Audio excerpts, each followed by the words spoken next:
pray, Lord, that your spirit will take control. Your spirit will take over. Have your way in our midst in Jesus' name.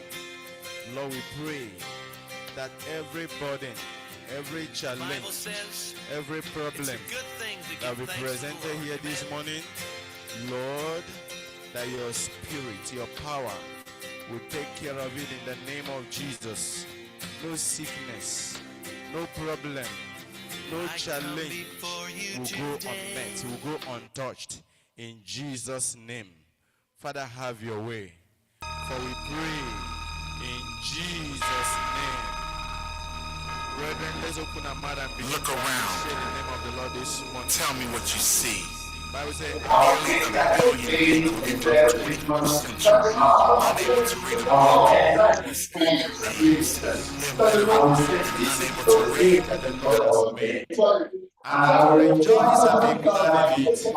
Let's open our mouth and begin to appreciate the name of the Lord this morning. Let's open our mouth and begin to praise the name of the Lord this morning. For the privilege of coming to the presence of our God, we are bless His name. Look around. Tell me what you see. Nearly a billion people in the 21st century unable to read a book or sign their names. Illiterate, unable to read the Bible. His glorious visitation upon His church. For His grace visitation this morning, open your mouth and worship the name of the Lord. Bless His name. Worship Him.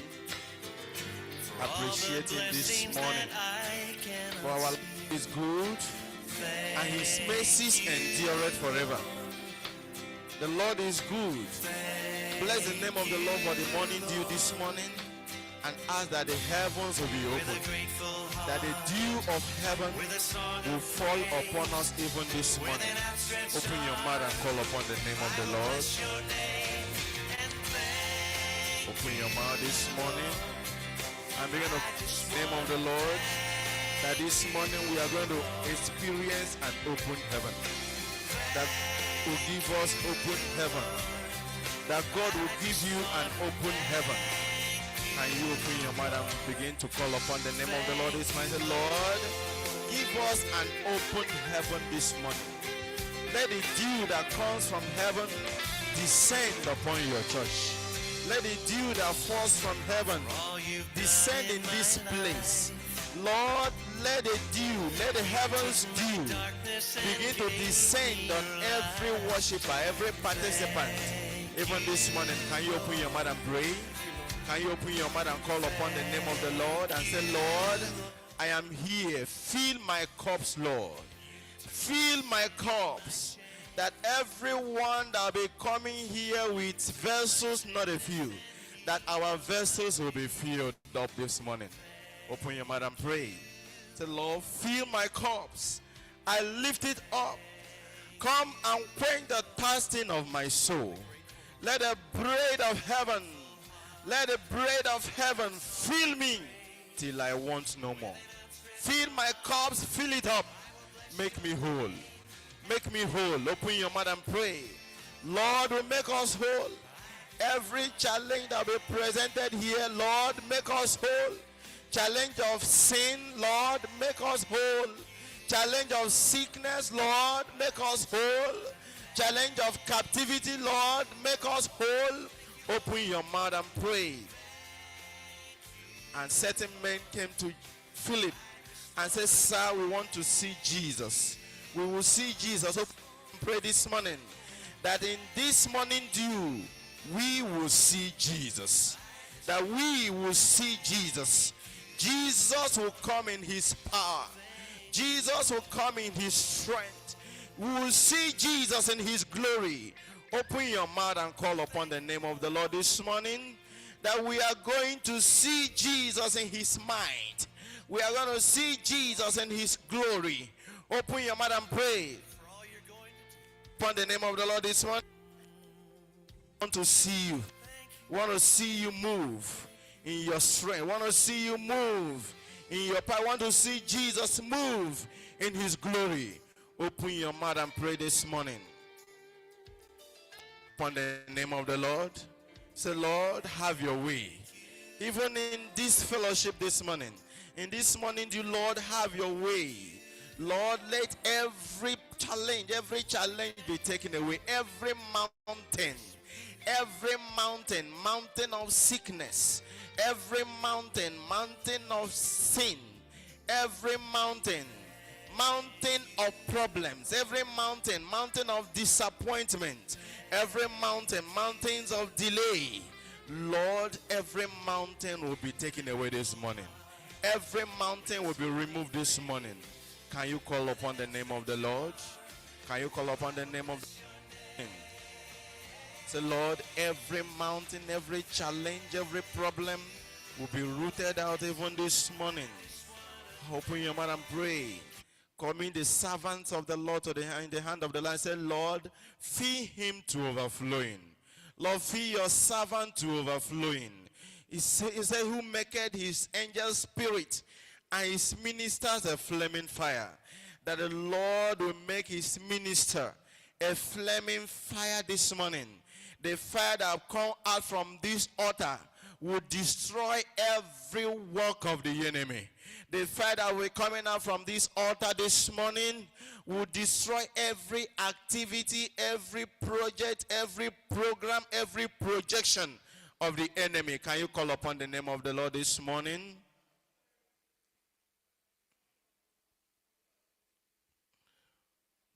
We are going to commit our brethren that are still on their way coming. Those who have forgotten or those who are still lingering behind. Let's pray that the Spirit of the Lord will go and stir them up. The Spirit of God will go and stir them up. That the Spirit of the Lord will go and stir them up this morning. Open your mouth and pray. Those that are from Undeago district, from Akozo district, from New Tire, from New Pass, from Old Pass, from Omoba, open your mouth and pray that all our members from A to Z, that the Lord will bring them into this place. We are going to have a full house. Open your mouth and pray. Those who are weak, those who are discouraged, those who are downcasted, open your mouth and pray that wherever they may be, wherever they are, that the Spirit of the Lord will go and bring them to this place this morning. Open your mouth and call upon the name of the Lord. Call upon the name of the Lord this morning. Pray that the atmosphere of heaven, the atmosphere of this place, that the frequency of this place will be connected to heaven. Pray, brethren, pray. All our brethren everywhere, all our brethren every district, all our brethren from every part, that the Lord will graciously bring them to this, under this roof. Open your mouth and call on the name of the Lord. Open your mouth and pray this morning. I believe you are calling upon the name of the Lord. It's still too early to be weak. Pray, stand up and call upon the name of the Lord and say, Lord, move in this place. Lord, let your power move in this place. Let your glory move in this place. Let your presence move in this place. Lord,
morning, open your mouth and call upon the name of the Lord.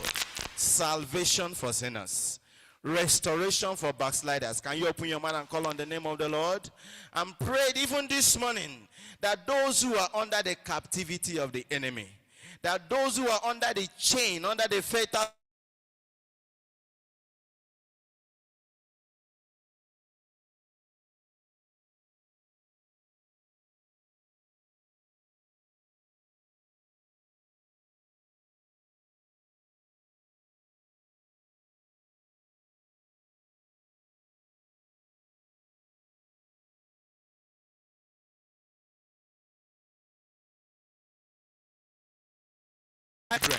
open your mouth and pray that there will be freedom, that this morning there will be liberation, that this morning, Bible says, if the Son therefore shall make you free, you shall be free indeed. Pray that as many that will be coming here with different kinds of challenges, as the Son, whosoever the Son shall make free, shall be free indeed. Freedom, true freedom for God's children. Through freedom for the sons, through freedom for God's children. Open your mouth and call upon the name of the Lord this morning. I believe you are talking to God in prayer. I believe you are calling upon the name of the Lord. Freedom for the captives. Freedom for the captive. If the Son will make you free, if the Son will set you free, if the Son will make you free, you shall be free indeed. Pray and call on the name of the Lord this morning that we are going to receive true freedom, permanent freedom that comes from the Lord. For if the Son will make us free, we will be free indeed. For if the Son will set us free, we will be free indeed. For if the Son will set you free from that challenge, you will be free indeed. For if the Son will make you free from that sin, you will be free indeed. For if the Son will make you free from that burden, you will be free indeed. For if the Son will make you free from that failure, you will be free indeed. For if the Son will make you free from that disappointment, for that disappointing situation, you will be free indeed. Pray, the Lord, I want to be free indeed. Lord, set me free indeed. Free indeed. Open your mouth and call on the name of the Lord this morning. If the Son therefore shall make you free, you shall be free indeed. Pray this morning that as many that have come here with any burden, with any yoke, with any challenge, that the Son will make them free indeed. Open your mouth and pray. I believe you are connecting to heaven this morning. For if the Son will make you free, for if the Son will make us free, we will be free indeed.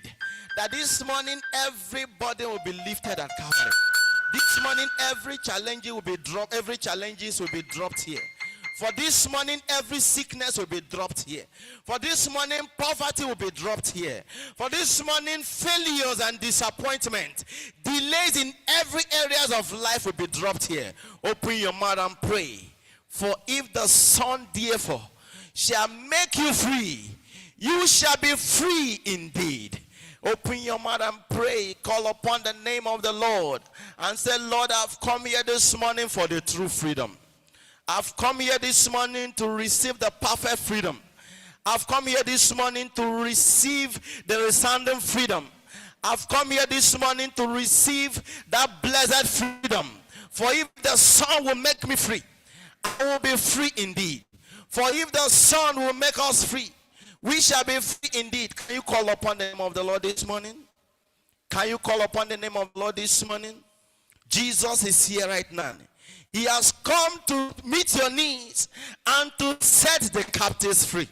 He has come to meet your needs and to set the captives free. Open your mouth and pray. The captive, even the lawful captive, shall be set free this morning.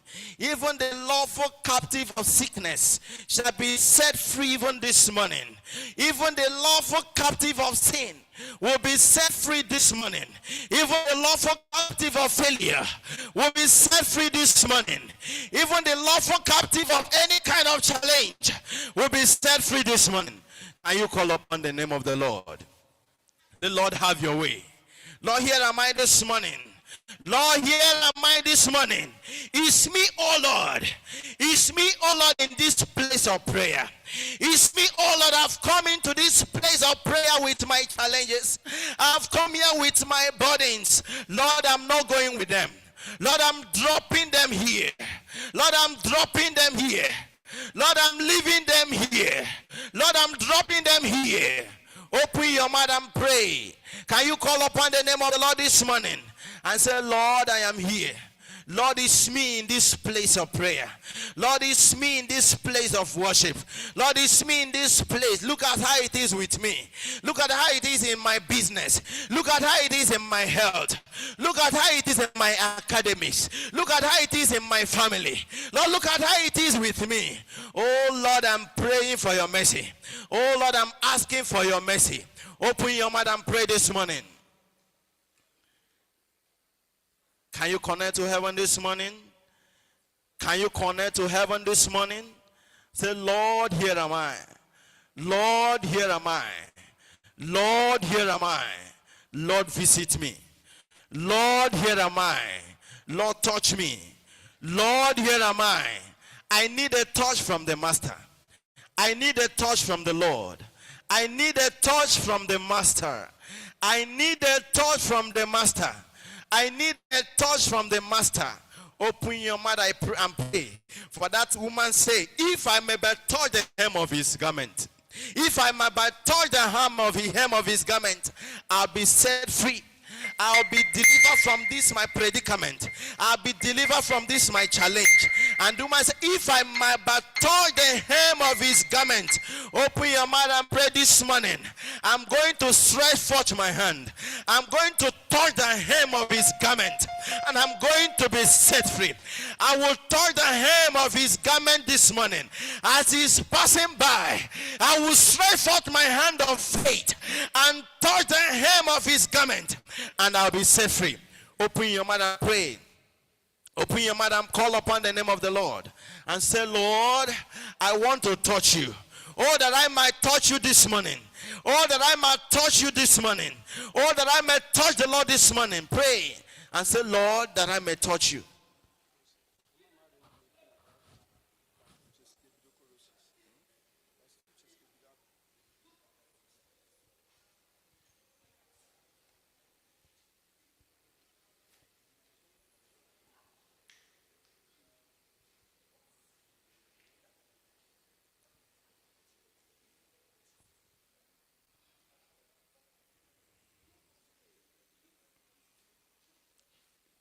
Lord, do not allow me to go empty-handed.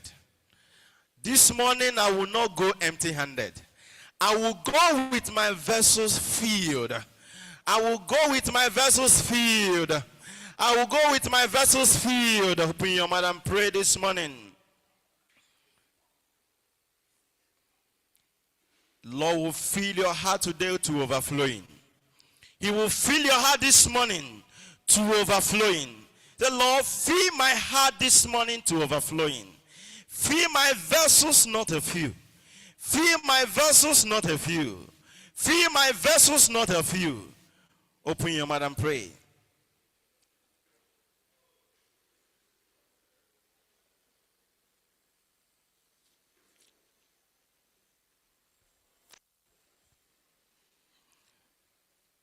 Pray that no challenge will escape the powerful hand of God. No problem will escape the hands of God. No challenge will escape the powerful hand of God. In Jesus' name we pray. Father in heaven, we thank you. We appreciate you, Lord. We are grateful for bringing us to this place of worship for this morning dew. Lord, we ask and pray that as we begin this morning, that you begin with us. As we start this morning, that you start with us. that your spirit will take over. Your power will take over. Your glory will take over. Lord, that we are going to have an open heaven this morning. Lord, that this morning will be a morning of miracles, a morning of signs and wonders, a morning of deliverance for your people. Lord, this morning, special touch from above. This morning, special touch from heaven. This morning, special touch from your power, that nobody will come here and go empty-handed. Lord, as we begin with us, have your way even this morning, for in Jesus' name we pray. Amen. Praise the Lord. Let's stand on our feet as we worship this morning.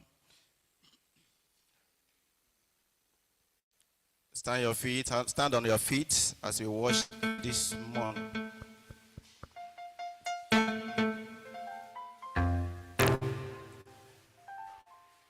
I na jagima nihina marama ehuna obio magi ojurayaya iwe gimba odigo ebo alpha omega anyị niile na-ajagima anyị na-ajagima I na jagima nina imarama gina obiomagi ojuramanya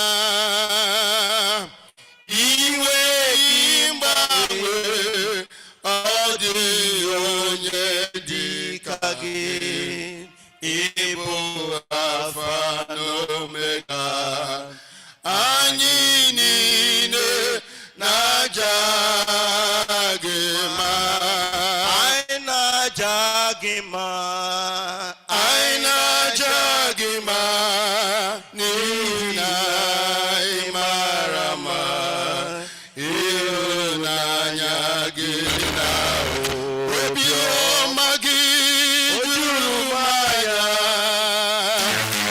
iwe gị mgbanwe ọ dịghị onye dị ka gị ịhụ Alfa na Omega anyị niile na-ajagima aga m esoro ndị mmụọ ozi na-enye gị ekele aga m esoro ndị mmụọ ozi na-ajagima osimiri otuto gị na ahịhịa dị n'ọhịa na-ejufa ka na-enye gị ekele ụmụ mmadụ bi n'ụwa na-ekwu ikpere na-aja gị mma a na-asị imeela imeela imeela imeela aga m esoro ndị mozi na-enye gị ekele aga m esoro ndị mozi na-ajagima osimiri na-erugharị n'otuto gị na ahịhịa dị n'ọhịa na-efu ụfara na-enye gị ekele ụmụ mmadụ bi n'ụwa na-ekwu ikpere na-aja gị mma Chukwu anyị na-asị imeela imeela imeela imeela aga mesoro ndị mosi na-enye gị ekene. Aga mesoro ndị mosi na-aja ha gị ma. Osimiri na-erugharị n'otuto gị na. Ahịhịa dị n'ọhịa na-efufe aka na-enye gị ekele. Ụmụ mmadụ bi n'ụwa na-ebi mgbere na-aja gị ma. Anyị na-asị imeela, imeela, imeela. Ite ebube, ite omimi, ịdịkwa ịtụnanya. Ị karịrị echiche mmadụ, ọ dịghị onye dị ka gị. Ịdị ebube, ịdị ebube, ịdị ebube, ịdịkwa ịtụnanya. Ị karịrị echiche mmadụ, ọ dịghị onye dị ka gị. Chimite ebube,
hallelujah for the Lord, important reigneth. Hallelujah, hallelujah, praise the Lord. Hallelujah for the Lord God, important reigneth. Hallelujah, hallelujah, praise the Lord, praise the Lord. Hallelujah for the Lord God, omnipotent reigneth. Hallelujah, hallelujah, praise the Lord. Hallelujah for the Lord God, omnipotent reigneth. Hallelujah, hallelujah, praise the Lord, praise the Lord. Hallelujah for the Lord God, omnipotent reigneth. Hallelujah, hallelujah, praise the Lord. Praise the Lord. Hallelujah for the Lord God, omnipotent reigneth. Hallelujah, hallelujah, praise the Lord. Praising the Lord, from whom all blessings flows, from whom all blessings flows, from whom all blessings flows. Praising the Lord, from whom all blessings flows. Praising forever. I will praise Him, praising the Lord, from whom all blessings flows, from whom all blessings flows, from whom all blessings flows.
from everlasting, everlasting to everlasting. I will praise him from everlasting, everlasting to everlasting. I will praise him from everlasting, everlasting to everlasting.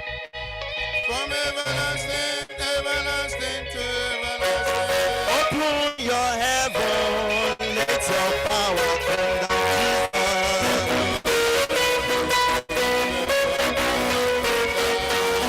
Open your heaven, let my healing come down. Open your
Amen. Are you seeing something? He's not on screen. He is live here with us. And by the grace of God, God will use him to roll away all our challenges in Jesus' name.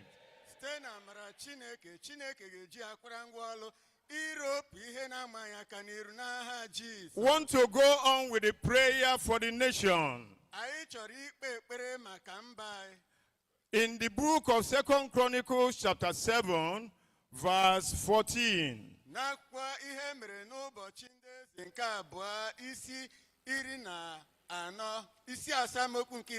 2 Chronicles chapter 7 verse 14.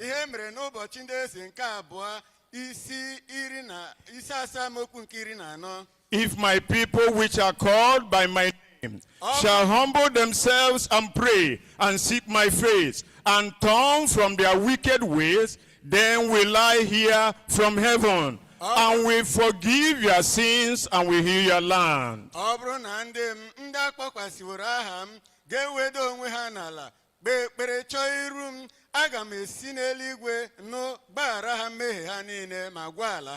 going to lift up our voice and thank the Lord for the past answers to prayers and the assurance he has given to us that when we pray this morning, he will answer us. Kele Chineke maka oze ekpere niile ọ na-aza anyị na owuwe anya o nyere anyị na ọ bụrụ na anyị ekpe ekpere dịka uche ya si dị na ya na n'olu anyị. He's a merciful God, ọ bụ Chineke dị ebere, a compassionate God. ọ bụ Chineke nwere obi ọma. Raise your voice unto the Lord this morning. Wele olu elu kpọkue Chineke n'ụtụtụ a. Him have been answering us prayers when we come to Jews like this. He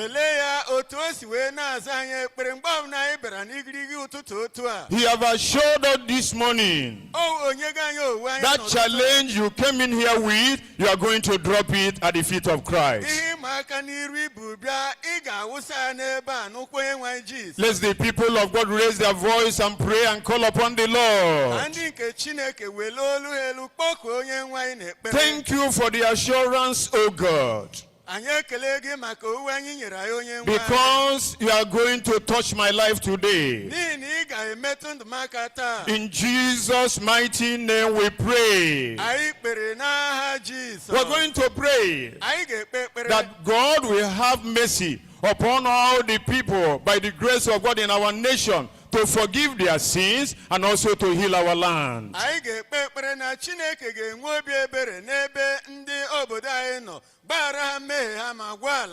The condition of our nation needed prayers this time. Oh Lord, have mercy upon our nation. We have sinned against you. Forgive us all our sins. Our land is already polluted. Heal our land, O God. Heal our land, O God. In Jesus' name we pray. Psalm 9, verse 19. Chapter 9, verse 19. Arise, O Lord. Not man prevail. Let the hidden be judged in thy sight. Put them in fear, O Lord, that the nations may know themselves to be but men. Praise the Lord. Hallelujah. This time we're going to pray that men will not prevail in their way, but rather God will put fear for them in their heart to seek after him. The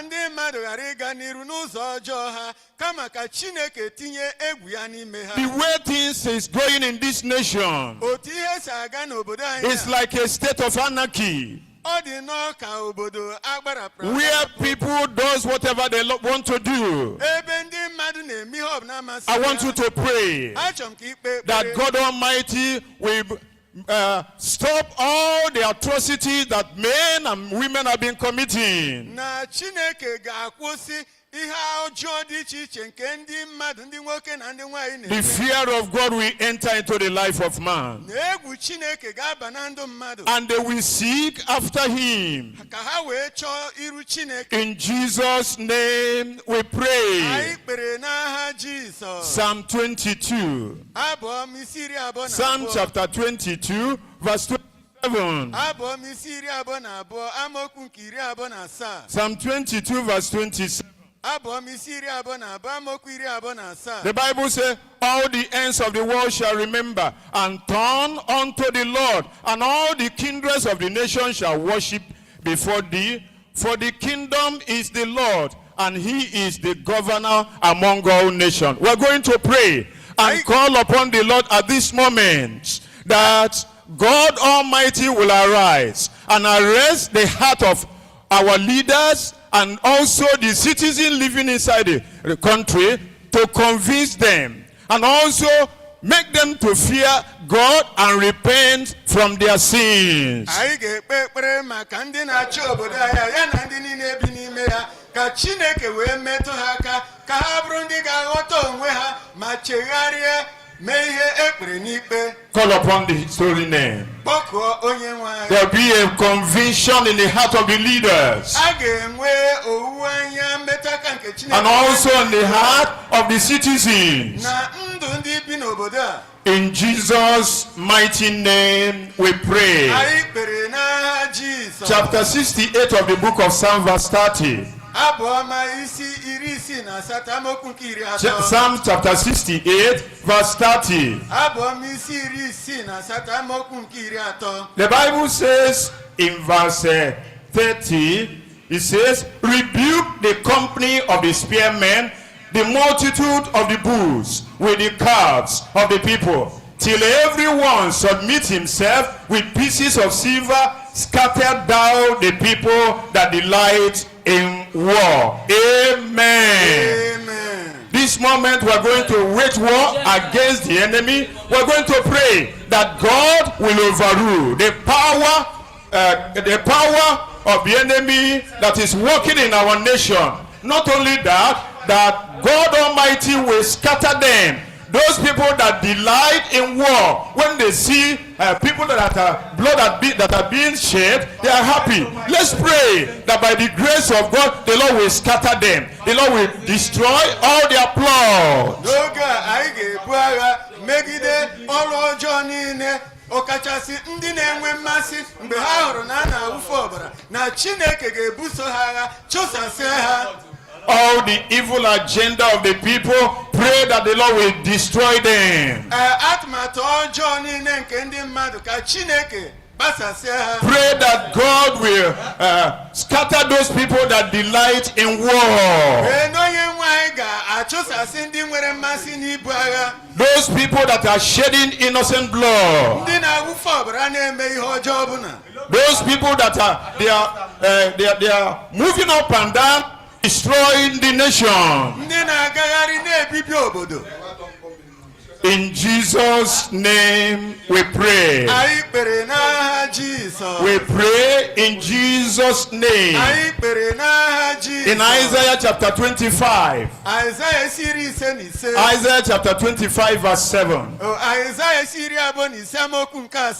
And he will destroy in this mountain the face of the covering, cast over all the people, and the veil that is spread over all the nation. Praise the Lord. Hallelujah. I say praise the Lord. Hallelujah. We're going to pray that our Heavenly Father will set on the run all those people that are using veil to cover the faces of the people. What do I mean? They cover the people. Number one, they cover themselves with the veil, using dubious way to sponsor ritual, sponsor kidnapping, sponsor a lot of evil. We're going to pray that the Almighty God will set them out of the set them on the run. Those that will move out of this country, the Lord will chase them, and those that will repent, the Lord will arrest him. Anyị ga-ekpe ekpere wee megide ka ha ndị niile ahụ ndị na-ekpuchi iru ha kpuchikwa iru ndị ọzọ na-ezipụ ha ka ha na-emebisi obodo n'ụzọ dị iche iche. Anyị ga-ekpe ekpere na onye nwe anyị ga-enye ha ọsọ ma ndị fọdụrụ ka ha bụrụ ndị ga-echegharị. Call upon the name of the Lord, Kpọkuo aha onye nwe anyị. that the Almighty God will push those things out of this nation. Na Chineke nke pụrụ ime ihe niile ga-achụpụ ndị a niile n'obodo a. In Jesus' mighty name we pray. Anyị kpere n'aha Jizọs. We pray in Jesus' name. Anyị kpere n'aha Jizọs. Finally, we are going to pray. N'ikpeazụ anyị ga-ekpe ekpere. We are going to pray for the arrowhead of morning dew, our Father in the Lord. Anyị ga-ekpe ekpere maka igirigi ụtụtụ a na isi onye nwe anyị onye. Joshua chapter 1 verse 5 said, the Bible says there shall not any man be able to stand before thee all the days of thy life. As I was with Moses, so will I be with thee. I will not fail thee nor forsake thee. We are going to pray that God, as God was with Moses, the Lord Almighty will be with our Father in the Lord. That this morning, as He pleased the Lord to bring it before us, all the problems of the people will be rolled away. That the Lord will strengthen him. That the Lord will give him more power, more strength to be able to labor in the vineyard of the kingdom. Let's open our mouth and pray. Na dịka Chineke nọnyere Joshua na otu a ka ọ ga-anọnyere onye isi ije ozi anyị na steeti a, na Chineke ga-eji akwarangwa ọlụ izute mkpa onye ọbụla nke bịara n'ebe a. You're here with your challenges. Ị nọ ebe a, gịnị ihe mma na Believe the Lord that this morning those challenges will be rolled away. Kwenyere Chineke n'ụtụtụ a, ihe ịma aka n'iru ndị a niile a ga-eweziga ya. In Jesus' mighty name we pray. Anyị kpere n'aha Jizọs. Almighty Father, we thank you Nna nke pụrụ ime ihe niile for the great opportunity you have given to us. n'ohere ọma nke ị nyewere anyị. Lord, we are believing you Onye nwe anyị na-ekwenyere that the gị condition of our nation is settled in Jesus' name. na ọnọdụ obodo anyị abụrụghị ihe edoziri n'aha Jizọs. Lord, as we go on in this morning dew, we pray that your presence will continue and abide with us in Jesus' Onye name. nwe anyị dịka anyị na-aga n'igirigi ụtụtụ a, anyị na mpụta gị gaa na n'aha Jizọs. We thank you, Lord, because we know you have had an answer. Anyị ekelego onye nwe anyị n'ihi na anyị mara na ịzawo. In Jesus' mighty name we pray. Anyị kpere n'aha ukwu Jizọs. You can sit down. Ị pụrụ ịnọrọ ala. Before we listen to the message of our Father in the Lord, we are going to listen to testimonies of what the Lord has been doing through the morning dew. Tupu anyị n'ozi nke ụtụtụ a, anyị ga-ege ntị nụ aka ọgba ma ihe Chineke meworo site n'igirigi ụtụtụ a. As the Lord will bless you through the testimony, by the grace of God, you will catch up your own miracle in Jesus' name. Dịka ị na-aṅa ntị na aka ọgba ama, Chineke ga-esi na ya gọzie gị ma mekwa ka ị nweta ngọzi nke gị n'aha Jizọs. Thank you and God bless you. Daalụ, Chineke gọzie gị.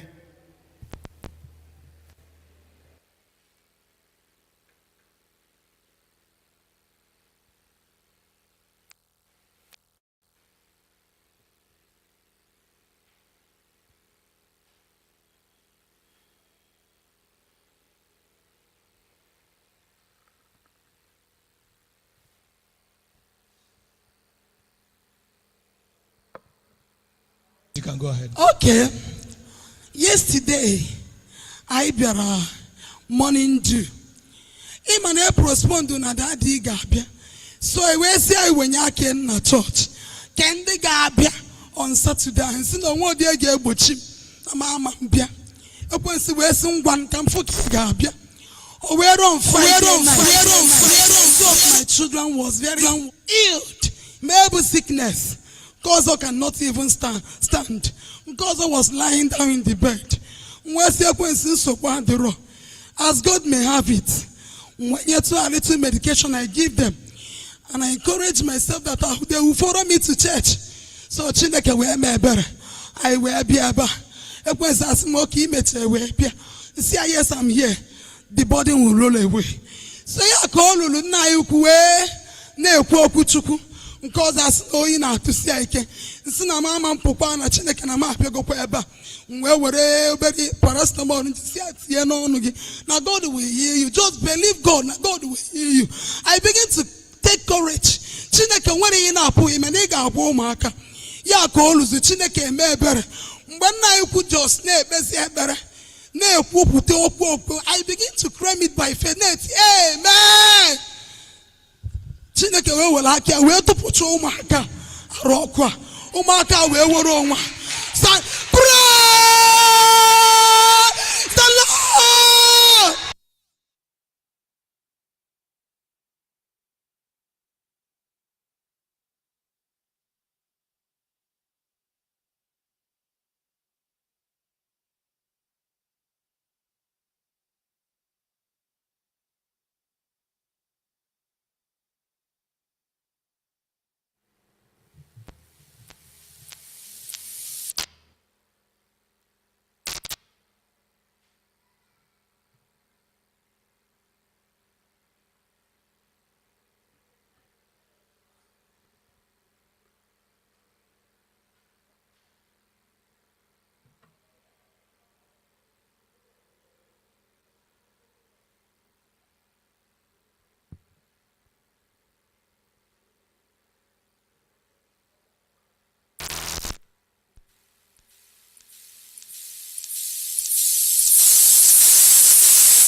GHS number 16. Abụ oziọma n'ukwe iri na isii. Rejoice in the Lord, O let his mercy cheer.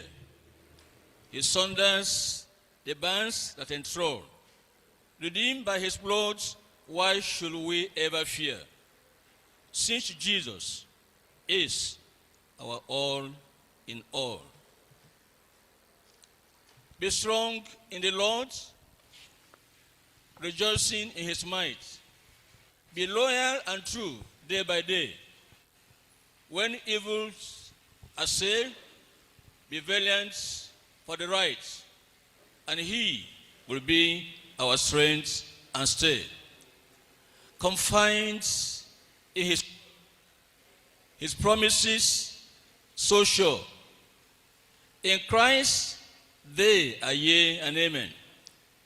Though earth pass away, they ever shall endure. It's written over and over again. Abide in the Lord, secure in his control. 'Tis life everlasting begun, to pluck from his hand the wicked trembling soul. It never, never can be done. If God be for us, if God be for us, if God be for us, who can be against us? Who can be against us, against us?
Find in His word, His promises are sure.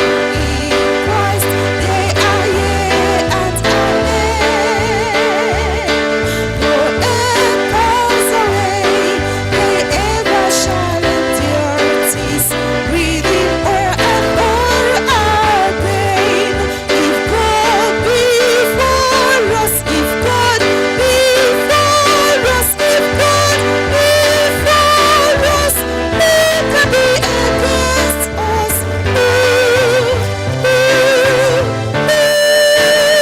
Who can be against us,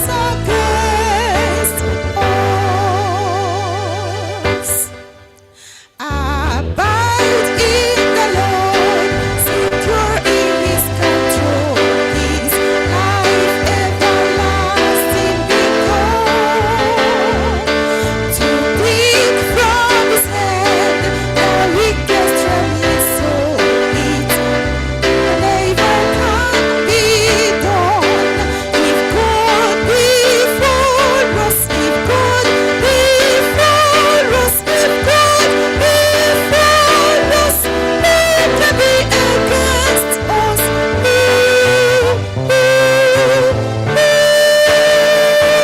Who can be against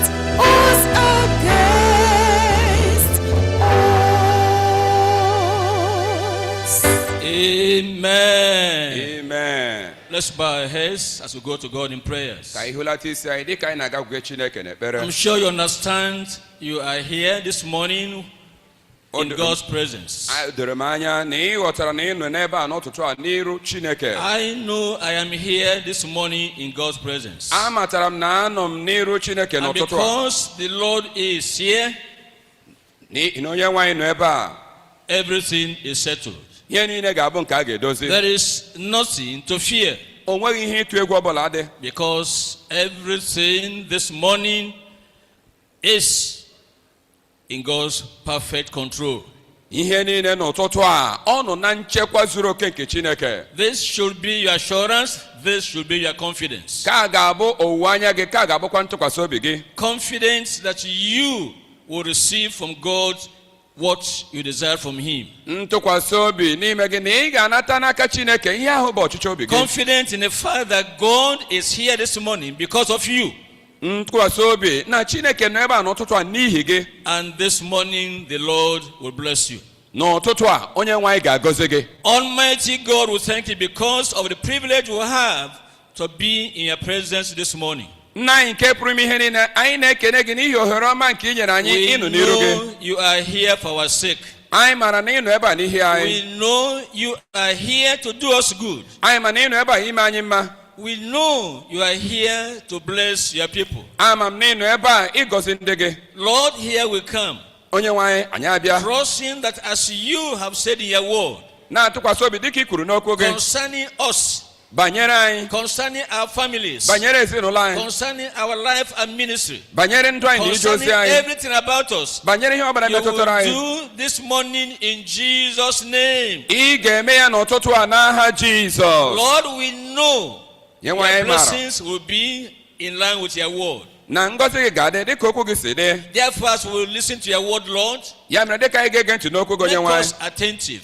nye anyị ntị nke eji Give anụ us ihe, understanding. nye anyị nghọta, Help us, Lord, to believe your word. nyere anyị aka ịghọta okwu That gị, your word will do us good even this morning in Jesus' name. na okwu gị ga-eme anyị ma ọbụla dị n'ụtụtụ a n'aha Jizọs. Let your blessing get to all and sundry wherever we are gathered this morning in Jesus' name. Ka ngọzi gị ruo onye ukwu na onye nta n'ebe niile ebe anyị gbakọrọ n'ụtụtụ a n'aha Jizọs. We thank you because we know our prayers have been answered. Anyị na-ekene gị n'ihi na anyị maara na ekpere anyị azago ya. In Jesus' name we pray.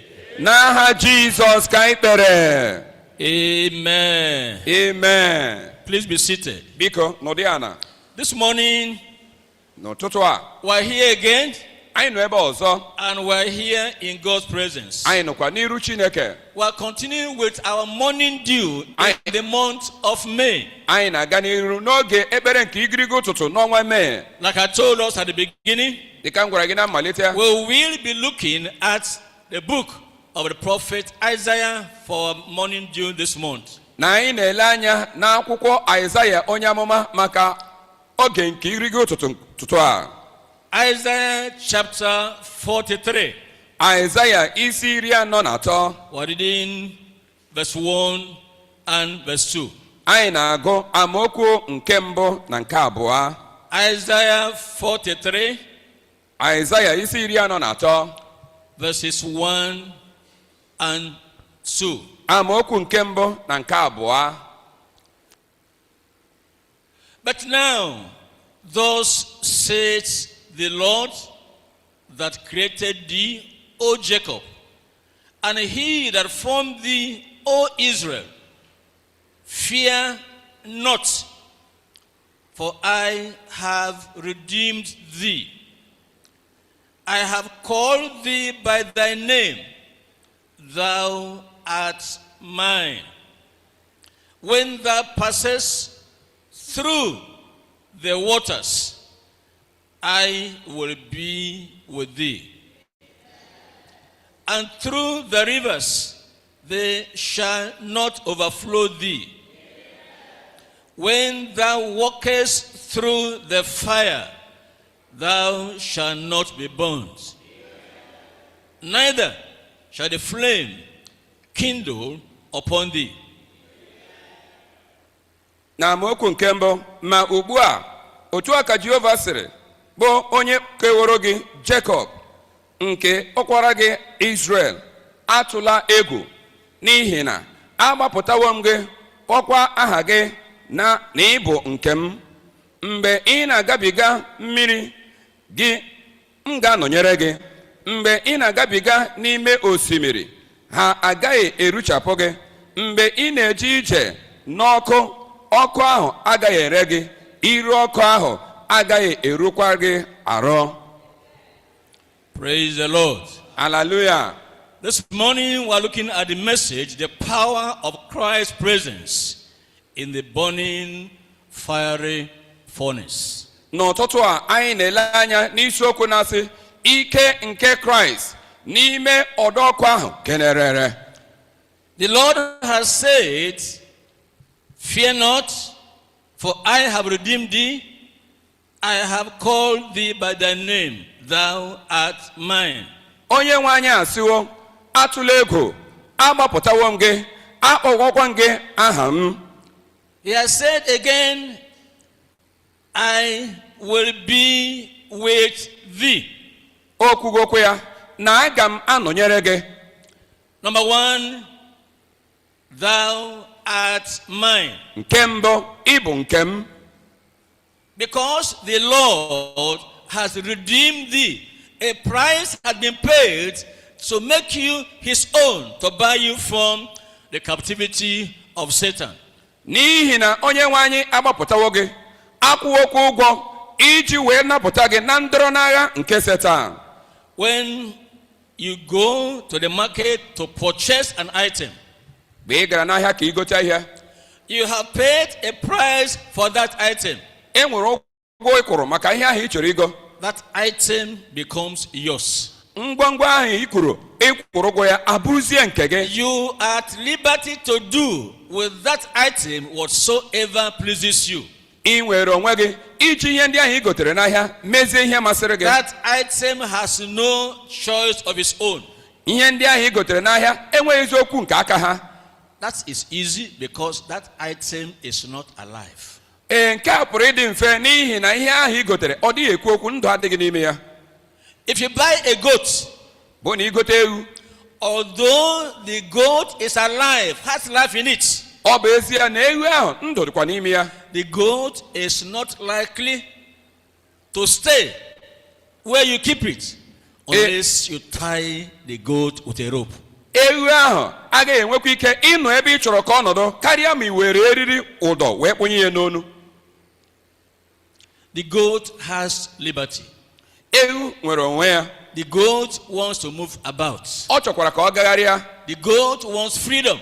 Ọ chọrọ nnwere onwe. Because there is life in that goat, different from when you go and buy a chair. That chair remains where you put it. N'ihi na ndụ dị n'ime ewu ahụ ọ dị iche dịka mgbe ị gara ga gote oche nke na-enweghị ndụ dị n'ime ya.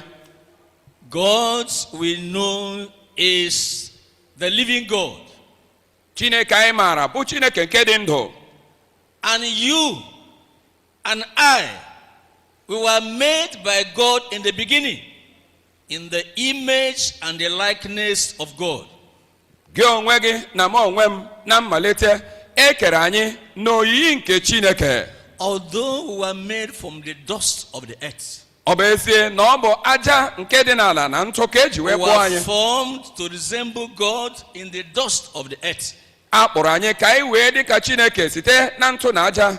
But there was no life in that object that God made. Mana etu ọ dị n'oge ahụ o nweghị ndụ nke dị n'ime ihe ahụ nke Chineke kpụrụ. Until God had to breathe into man. And the Bible says, man, that object he formed, became a living soul. Wee ruo mgbe Chineke kuru ume ndụ wee kunye n'ime ihe mmadụ ahụ nke ọ kpọrọ akpọ, akwụkwọ nsọ wee sị mmadụ a wee bụrụ ihe dị ndụ. In the will of God, doing the will of God, that was man at the beginning. Na uche Chineke na ime uche Chineke nke a bụ mmadụ na mmalite. But man listened in preference to Satan, the serpent, instead of obeying and recalling and obeying and recalling and obeying what God has commanded man to do at the beginning. Mana mmadụ kama ọ ga-ege Chineke ntị rube isi n'ebe okwu ya, o wee kpebie ige Setan bụ agwọ ahụ ntị. But God did something. Mana o nwere ihe Chineke mere. God cursed Satan Chineke wee bụọ ekwensu ọnụ and made a proclamation wee kwubie okwu that he was going to bring the son, his son, who was going to come to redeem mankind from this slavery he had put himself by obeying Satan. O wee kwe nkwa na ọ ga-akpọlite nwa nwoke nke ga-abịa ka o wee gbapụta mmadụ nke ekwensu bụ Setan dọrọ n'agha. This fall of man, as we know it, transferred to all mankind. Ọdụda nke mmadụ a dịka anyị maara bụrụ nke sitere n'aka wee fere n'aka na mbe mmadụ niile nọ. Man was no longer ready to obey God. That's the beginning of suffering for mankind. Mmadụ adịghịzi njikere irubere Chineke isi, nke a wee bụrụ mmalite nke nhụju anya nke mmadụ. If you read, like I said some time ago, in chapter 42 of Isaiah, that was the condition of Israel. Ọ bụ na ige ntị n'oge ndị gara aga dịka a gụrụ n'akwụkwọ Aịzaya isi 42 ka abụ ọnọdụ nke ndị Israel n'oge ahụ. That's why chapter 43 verse 1 begins with the word but now. Ọ ya mere isi 43 wee malite n'okwu a bụ ma ugbu a. God is saying, now I'm forgetting about what happened in chapter 42. Chineke na-asị na ihe mere n'isi 42 ana m echefu ya. Now I want to do something new. Ugbu a achọrọ m ime ihe ọhụụ. Because I am bringing about a recreation. N'ihi na ana m achọ iweta nkegharị. And he was talking to Jacob, who later became Israel. Ọ na-agwa Jacob okwu bụ onye mesịrị wee bụrụ Israel. I'm reminding you what we have done in times past. I chetara ya na ihe o mere n'oge ndị gara aga. And I did tell you that we today, the church, those who are formed by God and those who know they belong to God. Dịka a na-agwa gị tata dịka nzukọ bụ ndị a maara na ha bụ ndị Chineke na onwe ya gbapụtara, ha bụkwa ndị nke Chineke. We are known as the Israel of God. A maara nzukọ taa dịka Israel nke Chineke. Redeemed by the Lord. Bụ ndị Chineke gbapụtara. Called by his name. Bụ ndị agbakwasịrị aha ya. And he says we are his. Ọ sị anyị bụ nke ya. He says you are his. Ọ sị na gị onwe gị bụ nke ya. He tells me I am his. Ọ gwakwara m na abụ m nke ya. And because I know I am his. N'ihi na amara m na abụ nke ya. I'm so sure. O were m anya. When I ask him Na mgbe m yọrọ ya ihe. anything Ihe ọbụla that agrees with his word, the Bible, nke kwekọrịtara n'okwu ya bụ akwụkwọ nsọ, he is going to do it for me. ọ ga-emere m ya. Did you hear me? Ị nụrụ ihe m kwuru? And you, Gị if onwe you gị, belong to him, ọ bụrụ na ị bụ otu onye n'etiti ha, when you ask from him anything that agrees with the word of God, he will do it for you. na mgbe ị ga-ayọ ihe ọ bụla nke kwekọtara n'ebe okwu Chineke nọ, ọ ga-emere gị ya. And it's not difficult. O sighịkwa ike, It's so easy. ọ dị mfe, Because the word of God cannot be broken.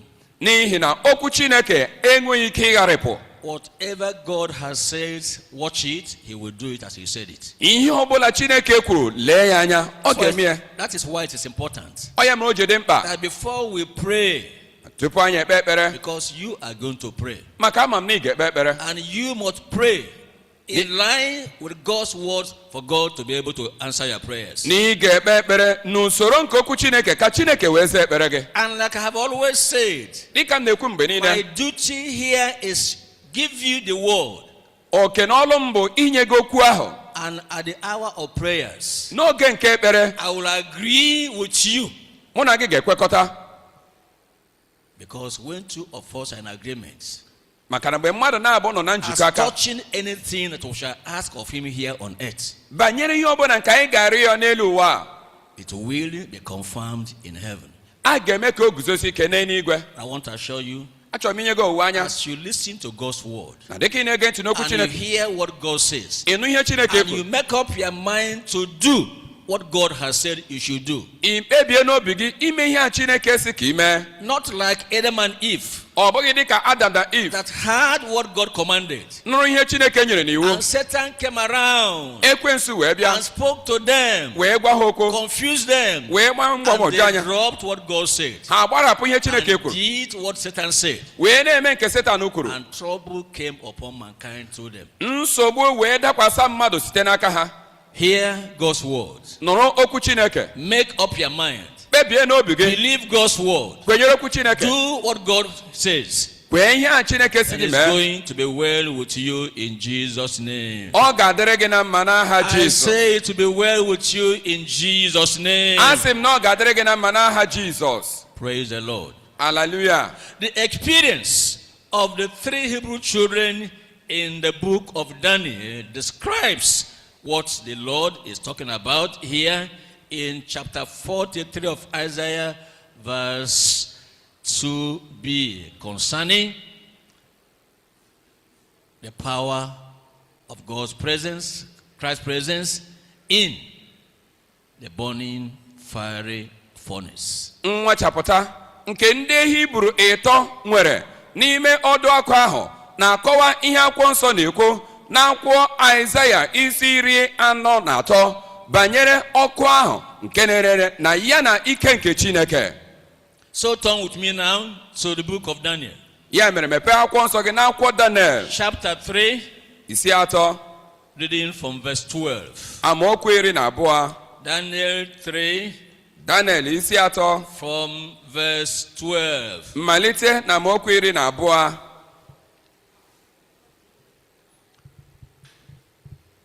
If you read Bụrụ na ị from verse gụọ 1, malite na amaokwu nke mbụ, you will discover that the king, the ruler in Babylon, had made a decree ị ga-achọpụta na onye eze enwewo iwu o nyere that every person in that place called Babylon na onye ọbụla nke nọ n'obodo ahụ a na-akpọ Babylon should worship the image that he has set up.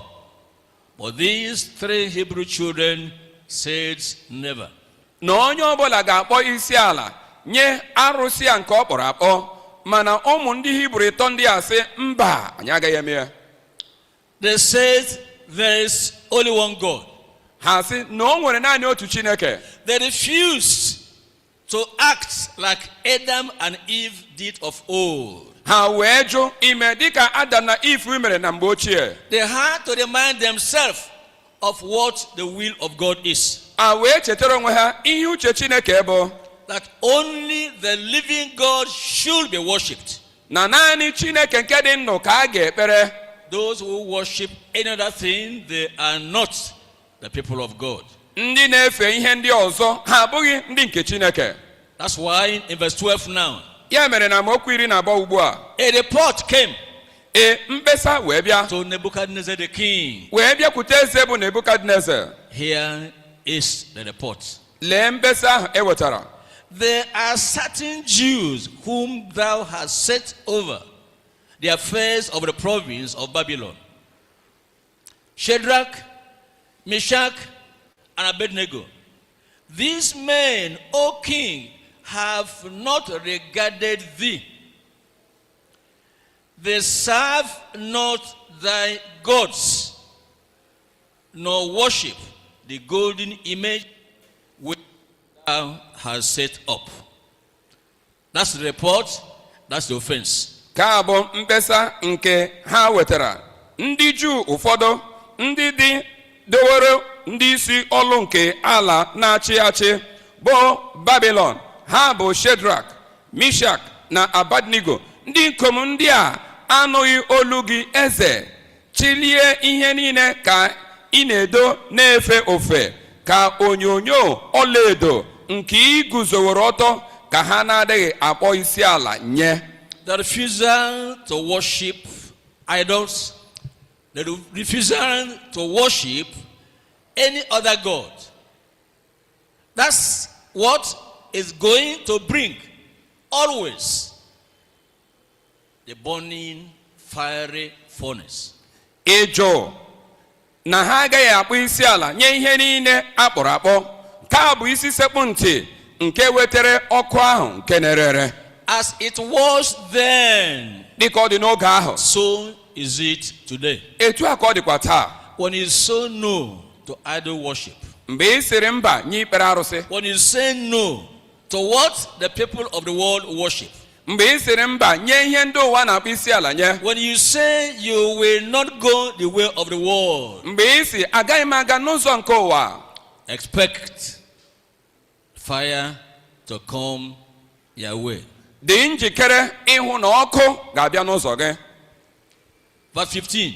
Amaokwu 15. Now if ye be ready, that at what time ye hear the sound of the cornet, flute, harp, sackbut, psaltery, and dulcimer, and all kinds of music, ye fall down and worship the image which I have made. That's the king talking now. Well, but if ye worship not, ye shall be cast the same hour into the midst of the burning fiery furnace. And who is that God that shall deliver you out of my hand? Na amaokwu 15, eze bụ onye na-ekwu okwu ugbu a, ọ sị, ugbu a asị unu na-ejikerewo, na mgbe unu ga-anụ olu nke opi ike na nke ọja na nke ụbọ akwara na nke sakpọt na nke une na nke dọsima na nke ụbọ na opi niile dị iche iche, unu ga-ada n'ala kpọọ isi ala nye onyonyo ahụ nke m meworo. Ọ dị mma ma a sị na unu adịghị akpọ isi ala n'otu mgbe ahụ, ka a ga-atụba unu n'etiti oke ọkụ na-enwu enwu. Onye bụkwa chi ahụ nke ga-anapụta unu n'aka m? Praise the Lord. Hallelujah. I say praise the Lord. Hallelujah. Here is the boasting, the bragging of the king.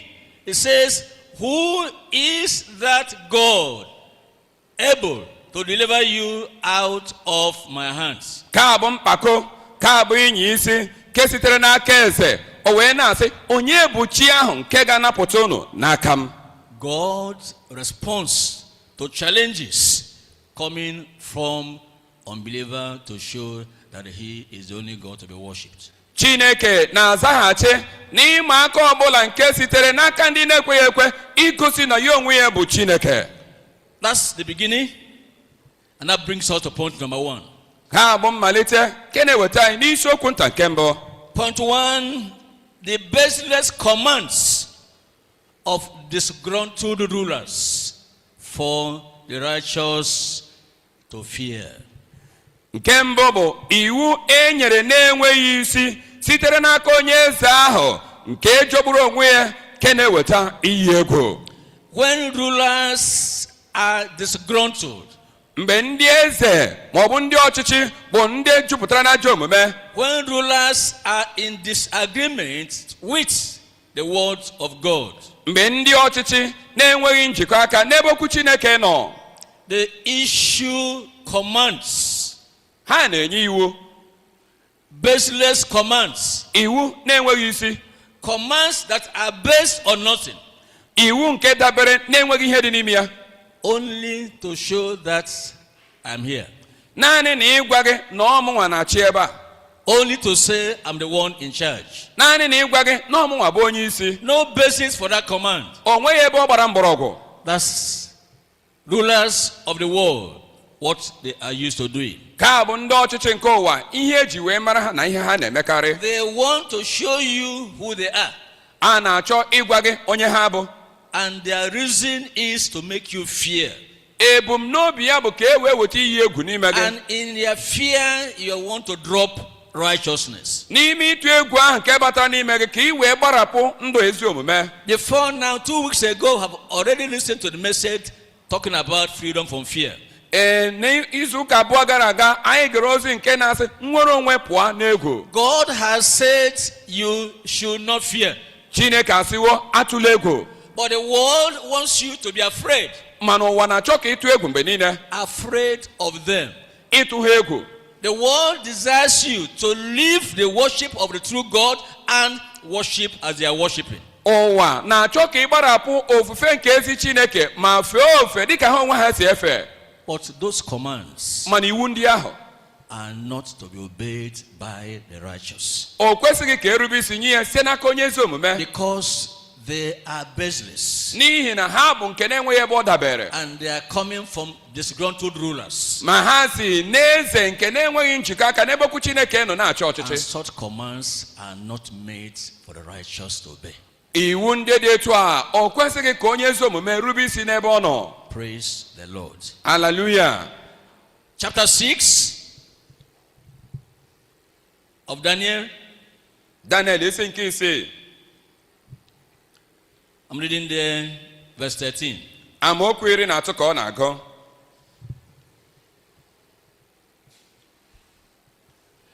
Then answered they and said before the king, that Daniel, which is of the children of the captivity of Judah, regarded not thee, O king. The same accusation, they don't regard you. They don't regard you. They don't regard you.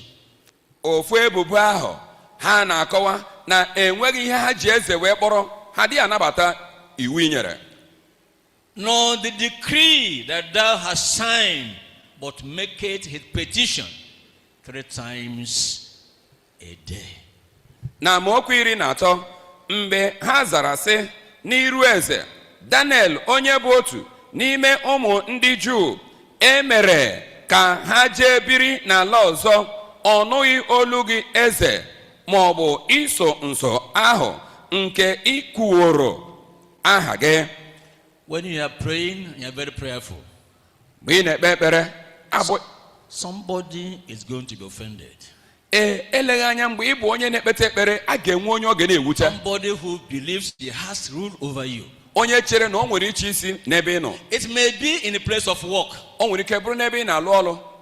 Somebody in the cult, in the occult, is unhappy because you are praying. Onye ahụ nke tinyere onwe n'otu nzuzo bụ onye na-agaghị enwe mmasị maka ị na-ekpe ekpere. He believes your prayers are spoiling his charms. N'ihi na ọ na-ekwenye na ekpere gị na-emebi ọtụmọkpụ ya. And is going to arrange for fire to burn in that place. Ọ ga-ahazi ka ọkụ wee gbaa n'ime ụlọ ọrụ ahụ. But such fires don't belong to you. Mana ọkụ dị etu a agaghị abụ nke gị. I said such fires, they don't belong to you. Asị m na ọkụ dị etu a abụghị nke gị. 14, then the king, when he heard this, was so displeased with himself and set his heart on Daniel to deliver him. And he labored till the going down of the sun to deliver him. Na amaokwu 14, mgbe ahụ eze mgbe ọ nụrụ okwu a ọ jọrọ njọ n'anya ya nke ukwuu. Ọ bụkwa Daniel ka ọ tụkwasịrị obi ịdọpụta ya wee rue ọdịda anyanwụ ka ọ nọ n'ijisi ike ịnapụta ya. This case, the king was better or different. He loved Daniel and had a mind to deliver Daniel. N'ebe a eze nwere ịhụnanya n'ebe Daniel nọ, mana ọ na-akpa nkata gbalịsi ike ka ọ hụ na ụzọ ga-esi napụta Daniel. But the world around him, the rulers around him will not agree. Mana ndị gbara ya okirikiri, ndị na-enyere ya aka n'ịchị eze ya ekweghị. Verse 15. Amaokwu 15. Then these men assembled unto the king and said unto the king, No, O king. Let's remind you, O king, we'll see the way you are behaving. We'll see you have sympathy for this man. Anyị na-ahụ na ị nwere obi ebere nye nwoke a. King, let's remind you, Eze, ka anyị chetara gị so you don't make a mistake. ka ị ghara ime ihe ndahie. O king, that the law of the Medes and Persians is that no decree nor statute which the king established may be changed. Amaokwu 15. Mgbe ndị ikom ndị a were oke mkpọtụ gbọkwute ba ebe eze nọ, ha wee sị eze, mara gị eze na iwu nke dịra Media na Persia bụ na ọ dịghị iso nso maọbụ mgbe ọbụla ụkpọrọ ọbụla nke eze na-eme ka e wee gbanwee ya. Praise the Lord. Hallelujah. So they prevailed Ha wee nwee mmeri because there is a decree already. n'ihi na enweghị iwu edere edebe. And a king must not alter the decree. Eze agaghị agbagha iwu ahụ edebere edebe. Despite his sympathy for Daniel, this decree must not be altered. N'agbanyeghị inwe ọmịiko ma ọ bụ ebo ebere nke o nwere n'ebe Daniel na agaghị agbanwe iwu ahụ. And he finds such situations in the place of work. Anyị na-ahụkwa ọnọdụ dị etu a eleghị anya n'ụlọ ọrụ. The people are divided. Ndị mmadụ bụ ndị kere ụzọ ịbụọ. A few minority for you. Mmadụ ole na ole bụ ndị kwụnyere gị. The majority, they are against you. Igwe ka nọ n'ọgụgụ na-emegide gị. And a fire is like it's going to burn. Ọ dị ka ọkụ ahụ ọ ga-ere. The child of God remains the child of God. Nwa Chineke ka bụrụkwa nwa Chineke gị. Look at Nehemiah.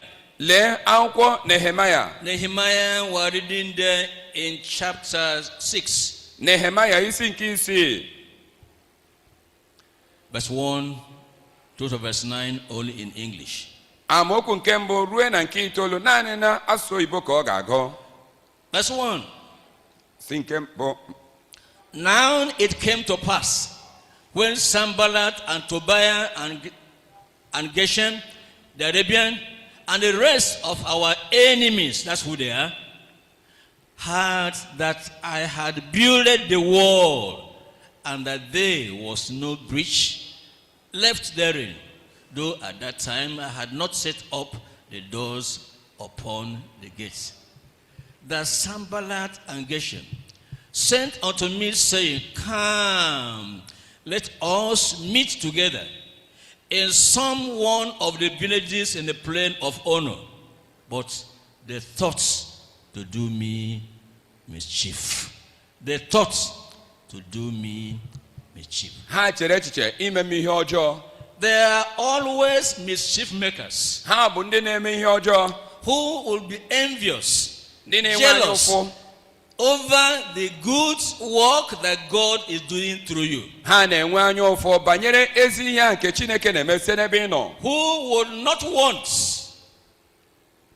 the building that God has given unto you to build to be accomplished? Ndị na-achọghị ka ụlọ ahụ nke Chineke nyere gị aka ka ị malite na-ewu ya ka ị wuruo ya n'ebe Who jedebe. will not want to see the completion of the project that God has given to you? Ndị na-achọghị ịhụ njedebe na mmezu oke na ọlụ a nke Chineke tiri n'aka gị na emezuru ya. And such people will want to gang up. Ndị dị etu a ga-achọ ịkpa nkata. What's their goal? Gịnị bụ ebumnobi ha? To make fire burn. Ka eme ka ọkụ ree. Burn inside of you. Bụọ n'ime gị. Burn to trouble you. Nwụọ ịgbasasa gị. Burn to weaken you. Ime ka ike gwụ gị. But the child of God cannot be weakened, especially when the Lord himself is there. Nwa nke Chineke agaghị abụ onye a ga-eme ka ọ bụrụ onye ike gwụrụ ọkachasị mgbe onye nwe anyị nọ n'ime ya. Acts chapter 5. Ọlụ ndị ozi isi ise. Acts 5. I'm reading verse 28. Ọlụ ndị ozi isi ise amaokwu 28.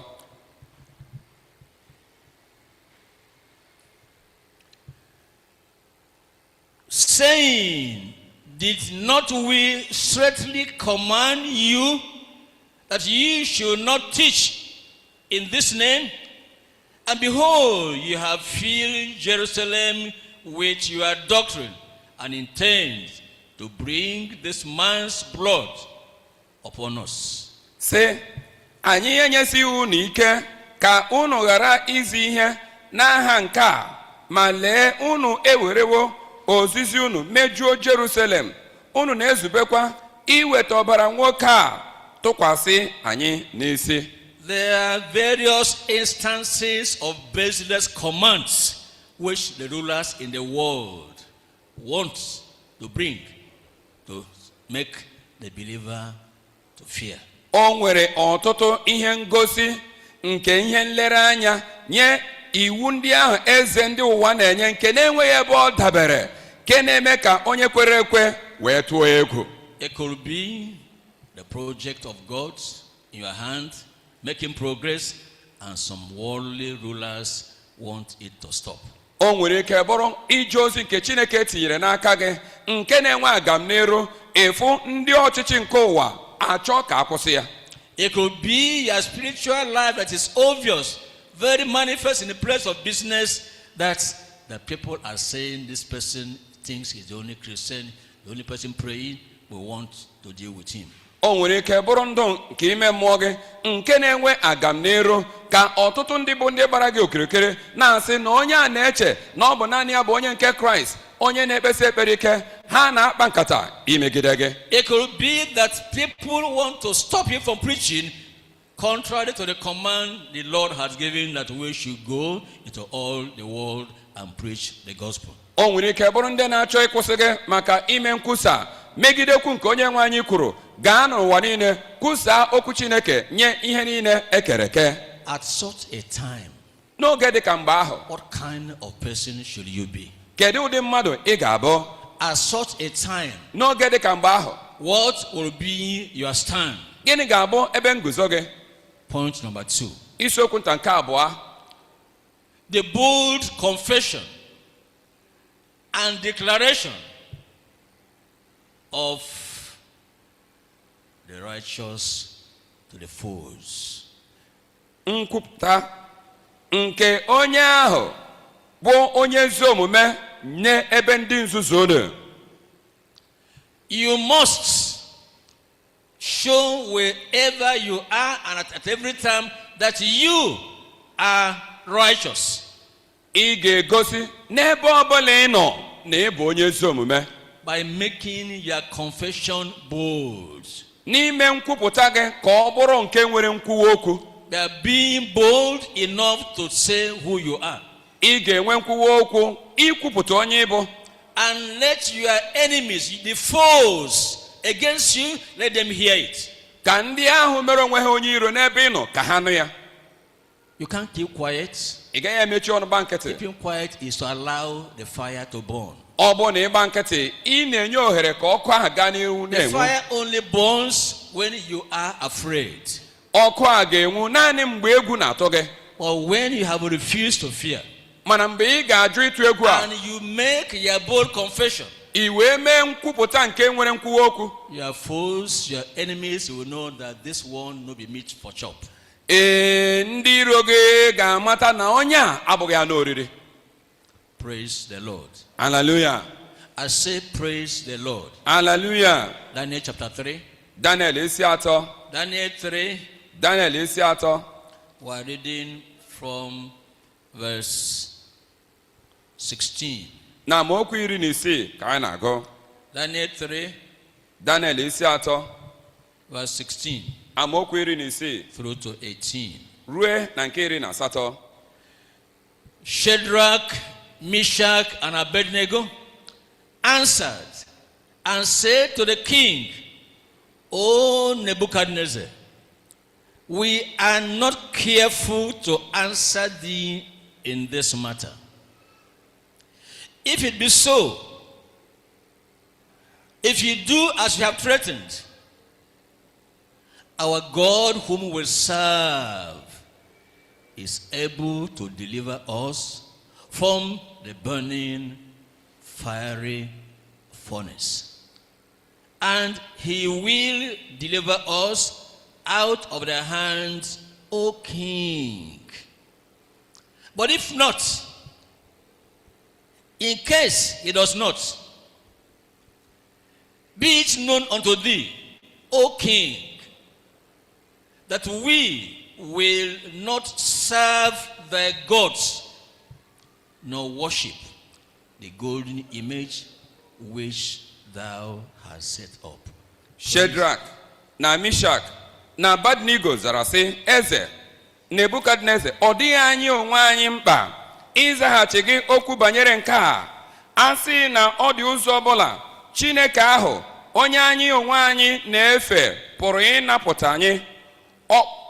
Ọ bụ na oke ọkụ ahụ na-enwu ajọ onwunwu na n'aka gị eze ka ọ ga-anapụta anyị. Na amaokwu 18, ma a sị na ọ pụghị ịnapụta anyị, ka ị mara eze na chi gị niile ka anyị na-agaghị efe. Ọ bụkwa onyonyo ọlaedo ahụ nke iguzobere ọtọ ka anyị na-agaghị akpụ isi ala nye. It was a bold confession. Ka bụ nkwupụta nke nwere nkwuwa okwu. It was a bold declaration. Ọ bụ mkpọsa nke nwere nkwuwa okwu. Which only those who know who they are able to make. Ọ bụ naanị ndị ahụ maara onye ha bụ ga-ekwunwu ụdị okwu a. When you know who you are. Mgbe ị maara onye ị bụ. When you know you are a Christian. Mgbe ị maara na ị bụ onye nke Christ. And when you know you are a servant of God. Mgbe ị maara na ị bụ oru nke Chineke. They said, our God, whom we serve, is able to deliver us. Ha sị, Chineke anyị, onye anyị na-efe, o zuru oke, ọ pụrụ ịnapụta anyị. Before we go on, tupu anyị aga n'iru, you must be asking yourself, ị kwesịrị na-ajụ onwe gị, am I a Christian? abụ m onye nke Christ? What kind of Christian am I? Kedu ụdị onye nke Christ mbụ? Am I a Christian nominal, just by name? Abụ m onye nke Christ nke na-abịa ekpo oche ọkụ? Your experience and your encounter, if any, will confirm you are a Christian. Nwachapụta gị na ọ bụrụ na o nweghị ka o si wee dị n'ụzọ gị ga-eme ka o wee gị anya na ị bụ onye nke Christ. For the Bible says that all have sinned and come short of the glory of God. N'ihi na akwụkwọ nsọ si na mmadụ niile emehiewo, o nweghị onye ruru otuto Chineke. But God had provided the Redeemer. Mana Chineke arọpụtawa onye mgbapụta. Or God had provided the Savior. Ma Chineke arọpụtawo onye nzọpụta. An opportunity for those who are yet in their sins to embrace the Savior and become Christians. Not in name only, but Christians in reality. Enwewokwa ohere ọma nyere ndị ahụ nke nọ n'ime mmehie ịmakụ onye nzọpụta ka e wee nwee mgbanwe, ọ bụghị naanị n'aha kama ka ọ dị n'ime gị. And I must ask you pointedly, apụkwara m ịjụ gị kpọmkwem, have you ever had an encounter with Christ? enwewo nwachapụta gị na Christ ị nwere? Has there been any day you answered a call to salvation? O nwego ụbọchị ị zara ọgbụgbọ oku nke nzọpụta? Has there been any day when you decided for Christ, you said, no more of sin, now I am for Christ? O nwego ụbọchị ikpebiri na ndụ gị isi na ekpebigo m ife Christ, isi na mmehie wee wezụga onwe m? If the answer is yes, ọ bụrụ na ụsa gị bụ eziokwu, are you still continuing in this experience? ị ka na-aga n'iru na nwachapụta gị ahụ? If the answer is no, what's your problem? Why is it that over the years in this country, where churches are here and there, some preaching righteousness, others not preaching, where do you stand?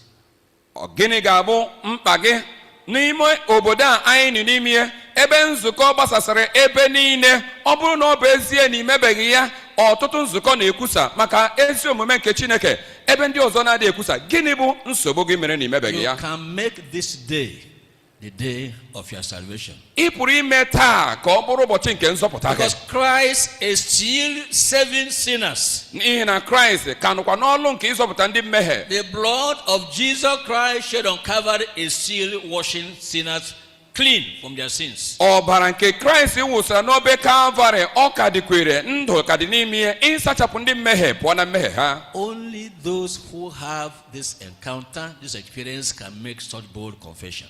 Ọ bụ naanị ndị nweworo nwachapụta nke dị etu a ga-ekwu okwu nke nkwuwa okwu a dị n'elu ya. It's not enough to have salvation.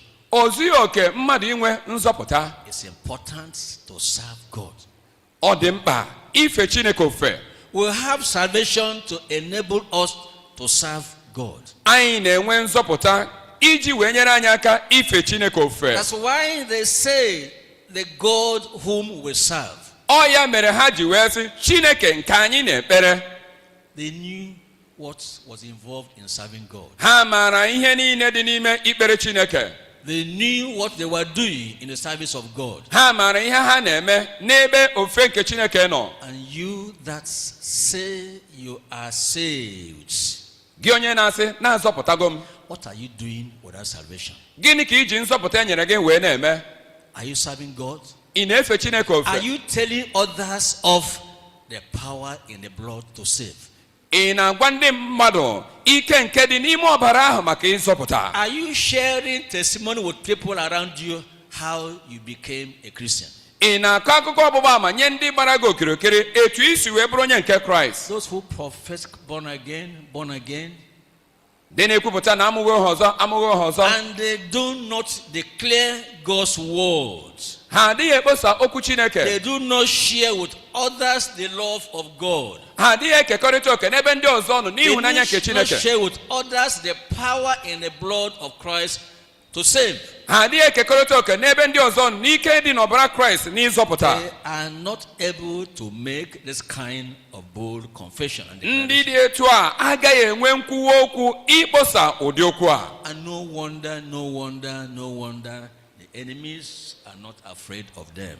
O jughị ime anya ihe mere na onye iro adịghị atụ ha egwu. No wonder too often they backslide and compromise with the world. O jughịkwa ime anya na n'ọtụtụ mgbe ka ha na-adaghachi azụ gwakọrịta onwe ha n'ebe ụwa nọ. Look at the book of Proverbs. Lee akwụkwọ ilu.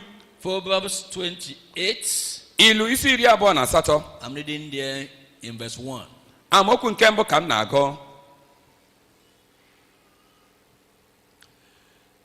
The wicked flee when no man pursueth, but the righteous are bold as a lion. Ndị na-emebi iwu amalawo mgbe ọ dịghị onye na-achụ ha, ma ndị ezi omume nwere ntụkwasị obi dịka ọdụm. It is the life of righteousness Ka bụ ndụ ezi omume that separates the sinner from the Christian. na-eweta nkewa n'etiti onye mmehie na onye nke Kraịst. That's what gives the boldness. Ka bụ ihe na-enye nkwuwa okwu. Righteousness makes you bold as a lion. Ezi omume ga-eme ka ị nwee nkwuwa okwu dịka ọdụm. My brother, my sister, Nwanna nwoke, nwanna nwanyị, can you examine yourself? ị pụrụ inyocha onwe gị In the light of God's word, n'igegbe nke okwu Chineke? are you righteous? Ị bụ onye ezi omume?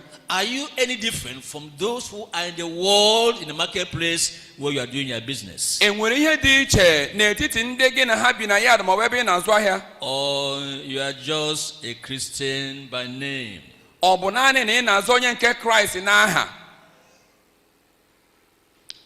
The book of Nehemiah, Akwụkwọ Nehemaya chapter 6. isi nke 6. Nehemiah chapter 6. Nehemaya isi 6. I'm reading there verse 3 and verse 8. Amaokwu nke 3 na nke 6 ka ọ na-agụ.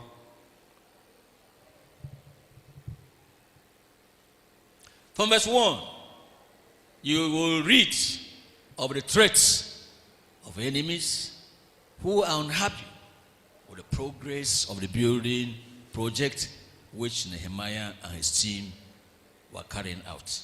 malite na amaokwu nke mbụ ya n'isi nke isii na ị ga-ahụ ịba mba na iyi egwu nke onye iro banyere ụlọ ahụ na ọlụ ahụ nke Nehemiah malitere ka ọ lụọ. But now we are reading about the confession. Mgbe anyị na-agụ maka nkwupụta, The bold confession nkwupụta nke nwere nkwuwa and okwu declaration which Nehemiah made. na mkpọsa nke Nehemiah n'onwe ya mere. Verse 3, and I sent messengers unto them, saying, I am doing a great work, so that I cannot come down. Why should the work cease whilst I leave it and come down to you? Na amaokwu nke atọ, m wee zigara ndị ahụ ozi sị, ozi ukwu ka m na-eje, apụghịkwa m ịrịda. N'ihi gịnị ka ozi a ga-akwụsị mgbe ị napụrụ ya wee rịdakwuru unu? The real child of God, the real servant of God has a great work in his hand. Ezi nwa Chineke nwere oke ọlụ nke Chineke tiri n'aka ya. He or she understands that the work he is given to do is more important than any other work he is called upon to do anywhere. Onye ahụ na-aghọta nke ọma na ọlụ Chineke dị ukwuu karịa ọlụ ndị ọzọ a na-akpọ ya ebe ọbụla ịlụ. That was why as they were sending errands to him that he should come, let's discuss, because this matter is getting out of hand. Come, better come now. He said, never. I cannot come because I am doing a great work. Ọ ya mere Nehemiah mgbe e zitegasịrị ndị ozi dị iche iche wee na-akpọ ya bịa ka anyị kpaa, bịa ka anyị kwuo ihe ndị anyị na-eme nka na nka na nka ọzọ. Ọ sị mba, agaghị m abịa n'ihi na ọlụ a m na-alụ ugbu a ọ dị ukwuu karịa oku ahụ nọ na-akpọ m. Look at verse 4. Mokwu nke anọ. Yet they sent unto me 4 times after they sought, and I answered them after the same manner. Na mokwu nke anọ ka ọ sị, ha wee zitere m ozi ugbo anọ dịka okwu a si dị, wee zaghachikwa ha okwu dịka okwu ahụ si dị. Servants of God, righteous people who are called by God, they know their calling, and no matter how many times they are sending for him or for her to come to the place of compromise, they say, no, I cannot come. Ndị ozi nke Chineke, ndị maara ọlụ nke Chineke tinyere n'aka ha, n'agbanyeghị ugboro one akpọrọ ha ọkpụkpọ oku, bịa ka anyị kpaa, bịa ka anyị gwakọrịta okwukwe anyị, ha sị mba. Verse 5, then sent Sanballat, his servant, unto me in like manner the 5th time, with an open letter in his hand, wherein was written, it's reported among the hidden, and Geshem sent it, that thou and the Jews think to rebel, for which cause thou buildest the wall, that thou mayest be the king according to these words, lies. And thou hast also appointed prophets to preach of thee at Jerusalem, saying, there is a king in Judah, and now shall it be reported to the king according to these words. Come now, therefore, that's their goal, and let us take counsel together. But look at verse 8, that's what we're going to. Then I sent unto him, saying, there are no such things done as thou sayest, but thou framest it out of thine own heart. Praise the Lord. Hallelujah. The servant of God is bold at all times. Onye ozi nke Chineke na-enwe nkwuwa okwu mgbe niile. No matter how many times they are sending unto you, child of God, do not yield. Do not accept. Do not go with them. Stand with Christ. Stand with God. Be his will. Serve him in your lifetime. N'agbanyeghị ugboro one ha na-ezite ndị mkpasasị anya ma ọ bụ ndị ga-eme ka anyị gwakọrịta okwukwe gị, ekwenyere na ha, esokwele ha, guzosie ike ma fee Chineke gị ofufe. Say no to all the enemies of righteousness. Si mba nye ndị niile bụ ndị iro nke ezi omume. Say no to all the enemies of the work of God. si mba nye ndị iro nke ọrụ nke Chineke. Stay with Christ. Nọrọ n'ebe Christ nọ. Stay with God. Nọrọ n'ebe Chineke nọ. And the Lord will be with you at all times because you are His. Onye nwe anyị ga-anọnyekwere gị oge niile n'ihi na gị onwe gị bụ nke ya. Now point number 3. Ugbu anyị na-aga na nke atọ. Point number 3. Isiokwu nta nke atọ. The brethren of Christ in constant dominion through righteousness despite the fires. Ụmụnna nke Kraịst ndị na-anọgide na ịchị isi mgbe niile n'agbanyeghị ọkụ ahụ nke na-enwu enwu. The brethren of Christ. Ụmụnna nke Kraịst. I want to announce to you, I'm one of them. Achọrọ m ịkpọsara gị na abụ m otu onye n'ime ha. I'm one of the brethren of Christ. Abụ m otu onye n'ime ụmụnna nke But I'm not Kraịst. the only person. Ọ bụghịkwa naanị m. The brethren, plural, brethren. Okwu abụ ụmụnna gosiri na ha dị The ọtụtụ. brethren of Christ. Ụmụnna nke Kraịst. In constant dominion. Ndị na-anọgide n'ịchị isi. Through righteousness. Site n'ime ezi omume. In spite of the fires. N'agbanyeghị ọkụ ndị ahụ na-enwu. The fire burning here, burning here, burning here, and it's telling you, can you see it? Can you see it? You want to enter in there? Those fires, don't make them to shift grounds. Ọkụ ndị a nke na-agba n'ebe a na n'ebe ọzọ aka niile na aka ịkpa iru na n'azụ adịghị eme ka ụkwụ ha pụọ na ihe ha kwenyere na ihe ha na-eme. Praise the Lord. Hallelujah. I say praise the Lord. Hallelujah. The question is, before we go on, Ajụ wee bụrụ tupu anyị aga n'iru. are you one of the brethren of Christ? Ị bụ otu onye n'etiti ụmụnna nke Kraịst. Because it's only such people Ọ bụ naanị ndị ahụ who can be in constant dominion. bụ ndị ga-anọgidesi ike n'ime ịchị isi. Dominion even Ịchị isi. when the fire is burning. N'ebe ọ bụla ọkụ ahụ na-enwu. In dominion even while in the midst of the fire. N'ime ịchị isi ahụ ọbụladị n'etiti ọkụ ahụ. Look at Daniel chapter 3. N'akwụkwọ Daniel isi atọ. Daniel chapter 3. Daniel isi atọ. I'm reading there in verse 25. Amaokwu 25. Daniel 3. Daniel isi atọ. 25. Amaokwu 25. Praise the Lord. Hallelujah. Before I read Tupu agụọ m the story we didn't read, because the 3 children, Shadrach, Meshach, and Abednego, refused to worship, to bow to the image that the king has set up. Because they refused to turn from the worship of living God to begin to worship idols. They were tied with cords and thrown into the burning fiery furnace. ndị Hibru mmadụ ịtọ ndị a n'ihi na ha jụrụ ịkpọ isi ala nye ihe ndị ahụ akpọrọ akpọ, n'ihi na ha jụrụ ịpụ na ihe Chineke nyere n'iwu, e wee jide ha mmadụ ịtọ wee were ụdọ wee gbaa ha ma tụba ha n'ime ajọ ọkụ ahụ nke na-enwu enwu. You can read that for yourself. Ị pụrụ ịgụ nke a nye onwe gị. After now, Mgbe ụbọchị taa gasịrị, read from verse 1 malite na amaokwu nke mbụ to the very end of that chapter, rue n'ebe o jedebere, to see and understand where we are coming from. ka ị wee hụ ma ghọta ebe anyị si abịa. But here is what happened now, Mana ugbu a ka bụ ihe mere n'ebe a, because Shadrach, Meshach, and Abednego, they are the brethren of Christ. n'ihi na Shadrach, Meshach na Abednego ha bụ ụmụnna n'ime Kraịst. In the fire, something happened.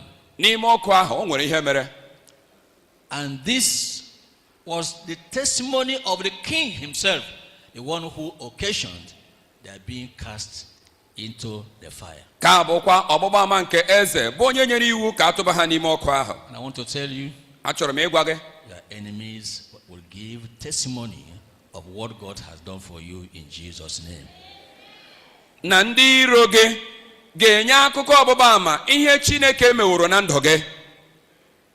He answered and said, Lo, I see 4 men loose, walking in the midst of the fire, and they have no hurt. And the form of the 4th is like the Son of God. Na amaokwu 25 ọ zara sị, lee, mụ onwe m na-ahụ ndị ikom anọ atụbara ugbu a na-ejegharị n'etiti ọkụ ahụ, ma o merụghị ha arụ. Onye ahụ nke mere ha anọ yiri nwa nke ndị bụ chi niile ya anya. Let me go back to verse 22. Ka ọ laghachi na amaokwu 22 For proper connection to make us understand what we ought to understand. ka anyị wee nwee ezi njikọ ime ka anyị ghọta ihe anyị kwesịrị ka anyị ghọta. Therefore, because the king's commandment was urgent and the furnace exceeding hot, the flame of the fire slew those men that took up Shadrach, Meshach, and Abednego. And these 3 men, Shadrach, Meshach, and Abednego, fell down, bound in the midst of the burning fiery furnace. Then Nebuchadnezzar the king was astonished and rose up in haste and spake and said unto his counselors, Did not we cast 3 men bound into the midst of the fire? They answered and said unto the king, True, O king. Then where we read before said, and he answered and said, Lo, what I see is not 3. Lo, I see 4 men loose because the cords were no more on them, walking in the midst of the fire, walking because now they are free, and they have no hurt.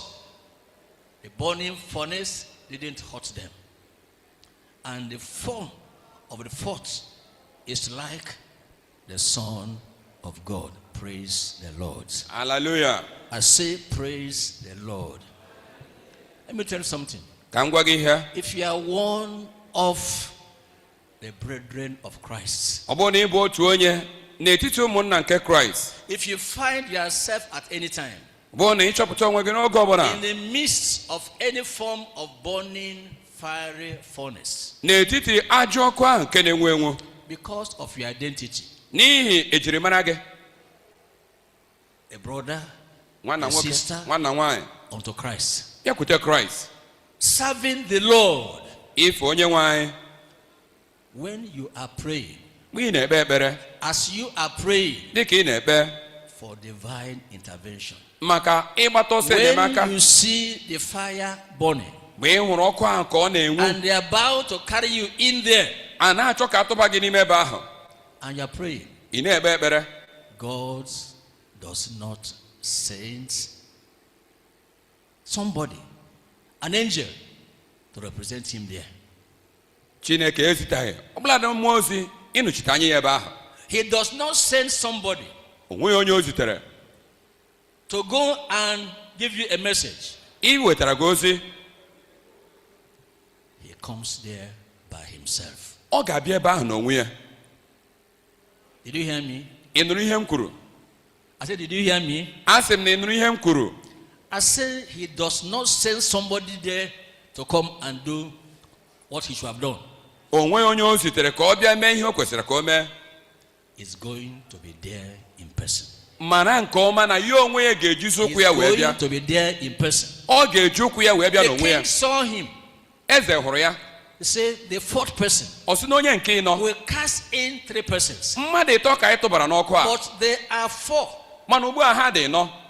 And the person I'm seeing, the fourth person, onye nke ịnọ a m na-ahụ is looking like the Son of God. ọ dị ka nwa nke Chineke.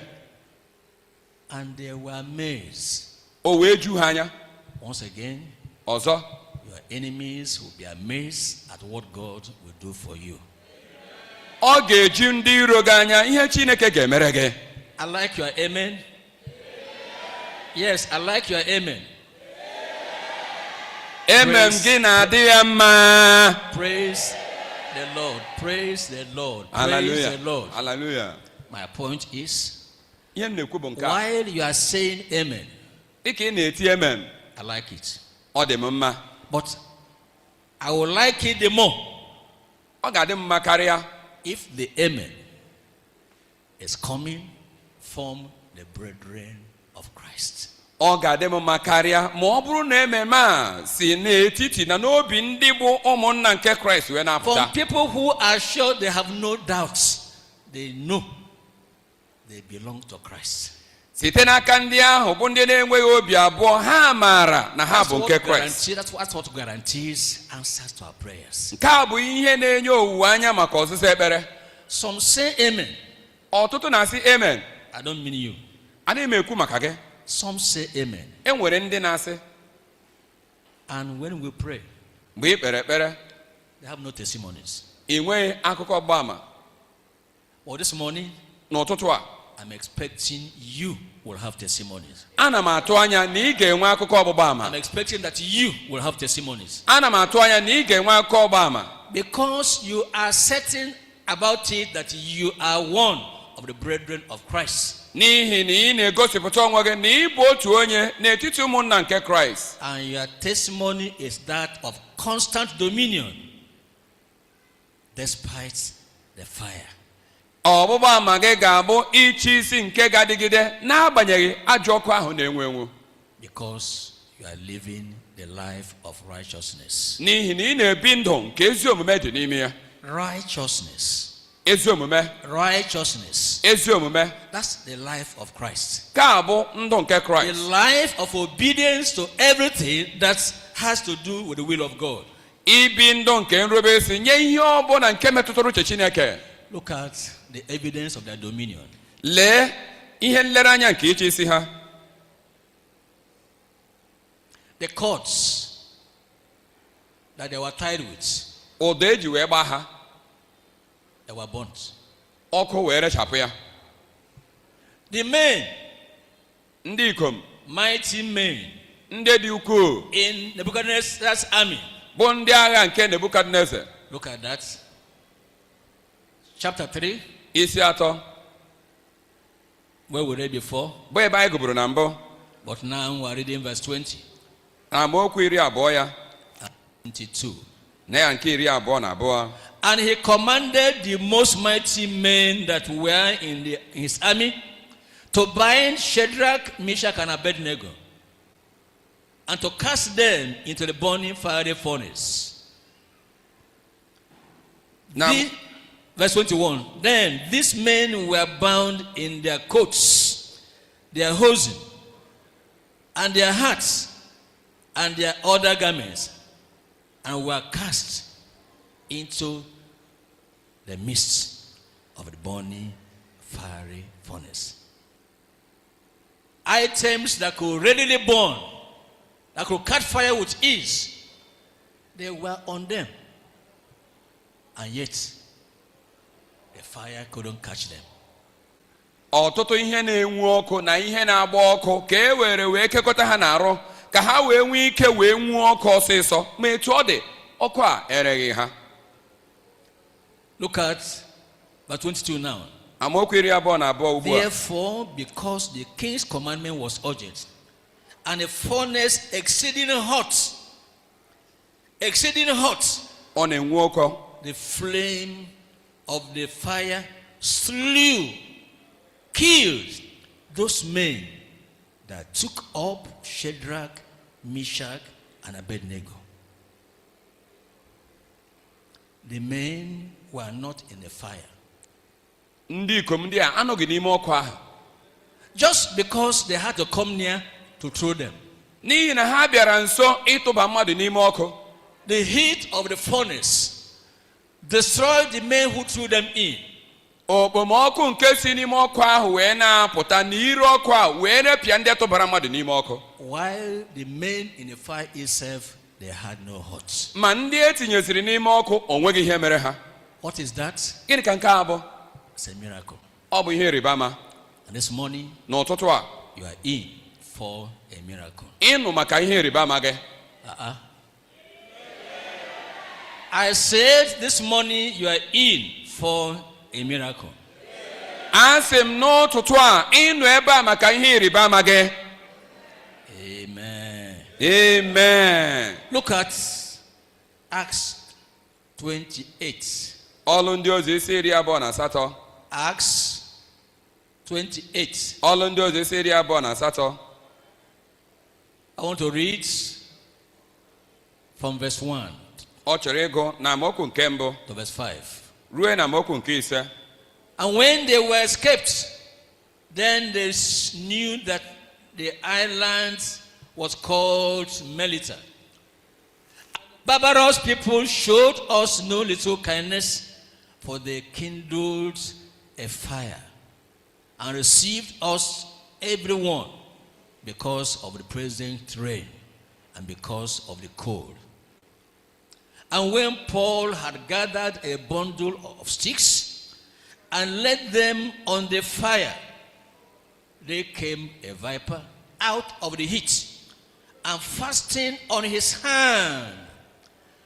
And when the barbarians saw the venomous beasts, poisonous beasts, hang on his hand, they said among themselves, no doubt this man is a murderer, whom, though he had escaped the sea, yet vengeance suffered not to live. The servant of God cannot be a murderer. Onye ozi nke Chineke agaghị abụ ogbu mmadụ. Look at verse 5 now. Amaokwu ise ugbu a. And he shook up the beast, the viper, into the fire. And what happened? And felt no harm. And felt no harm. O nweghị ihe merụrụ ya arụ. Agents of Satan, agents of the old serpent, viper-like individuals may want to touch your life. I want to assure you they will not be able. Ndị na-ejere Setan ozi, ndị na-ejere agwọ ochie ahụ ozi, ajụ ala nke mbụ mmadụ, ha ga-achọ imetụ ndụ gị aka, mana ana m enye gị owuwe anya, o nweghị ihe ga-eme gị. Because brethren of Christ are meant for constant dominion while they live in righteousness. N'ihi na ndị bụ ụmụnna nke Kraịst ka e mere ka ha bụrụ ndị na-ebi ndụ nke ịchị isi mgbe niile. The fires enemies kindle for you, spiritual fires, physical fires, they will not touch you. They are for your enemies. Ọkụ ahụ nke onye iro mụnyere megide gị nke ime mmụọ nke mpụta ihe ha agaghị emetụ gị arụ kama ọ bụ onye iro ka ọ ga-eme n'aha Jizọs. The fire of persecution Ọkụ nke mkpagbu from time to time comes to the Christian. site na mgbe ruo na mgbe na-abịakwatakwa onye nke Kraịst. Agents of Satan persecute you as a Christian. That is not to burn you. That is not to destroy you. It's just to refine you and to remove those things in your life that should not be there, that keep you in bondage, that take away your freedom. That's what's played out here. Ndị na-ejere ekwensu ozi mgbe ha na-eweta mkpagbu n'ebe ị nọ, ọ bụghị ka o wee repịa gị kama ọ ka o wee nụchaa gị dịka ite ma wepụta ọdịmma ma wezụga ihe ndị ahụ nke na-ekwesịghị ịnụ n'ime gị. Ka bụ ihe mere n'ebe a. The courts that restricted the freedom of the 3 Hebrew children, they were burnt by the fire. ụdọ ahụ nke egbochiri ndị ikom atọ nke ndị Hibru a bụ nke ọkụ repịara. The agents of the king in the army that did the time and the throwing into the fire, they were destroyed. Ndị na-ejere eze ozi bụ ndị jidere mmadụ ịtọ ha wee kee ha agbụ tụba ha n'ọkụ, ha bụkwa ndị a lara n'iyi. Everything that restricts and tampers with our freedom, God will burn them off in Jesus' name. Ihe ọbụla nke na-egbochi nnwere onwe gị, Chineke ga-erepịa ha n'aha Jizọs. This morning, I want to announce to you that you are free. N'ụtụtụ a, ana m ekposara gị na ị nwere onwe gị. The fire kindled against you will not burn you in Jesus' name. Ọkụ ahụ amụnyere megide gị, ọ gaghị ere gị n'aha Jizọs. And the Lord is announcing your freedom from fire this morning, this hour unto you in Jesus' name. Onye nwe anyị na-ekposara gị nnwere onwe gị site n'ọkụ ahụ n'ụtụtụ a n'aha Jizọs. If you believe that, Ọ bụrụ na ị kwere nke a, it's going to be unto you according to your faith. ọ ga-adịrị gị dịka okwukwe gị si dị. And this morning, N'ụtụtụ a, you are free. ị nwere gị onwe gị. I said this morning, Asị m n'ụtụtụ a, you are free. ị nwere gị onwe gị. And before we pray, Tupu anyị ekpe ekpere, look at Daniel chapter 3. lee akwụkwọ Daniel isi atọ. Daniel chapter 3. Akwụkwọ Daniel isi atọ. I'm reading verse 28 through to verse 30. Amaokwu 28 ruo na 30 ya. Verse 28 to verse 30. Amaokwu 28 ruo na 30. Then Nebuchadnezzar spake and said, Blessed be the God of Shadrach, Meshach, and Abednego, who has sent his angel and delivered his servants that trusted in him and have changed the king's words and yielded their bodies that they might not serve nor worship any god except their own God. Therefore, I make a decree that every people, nation,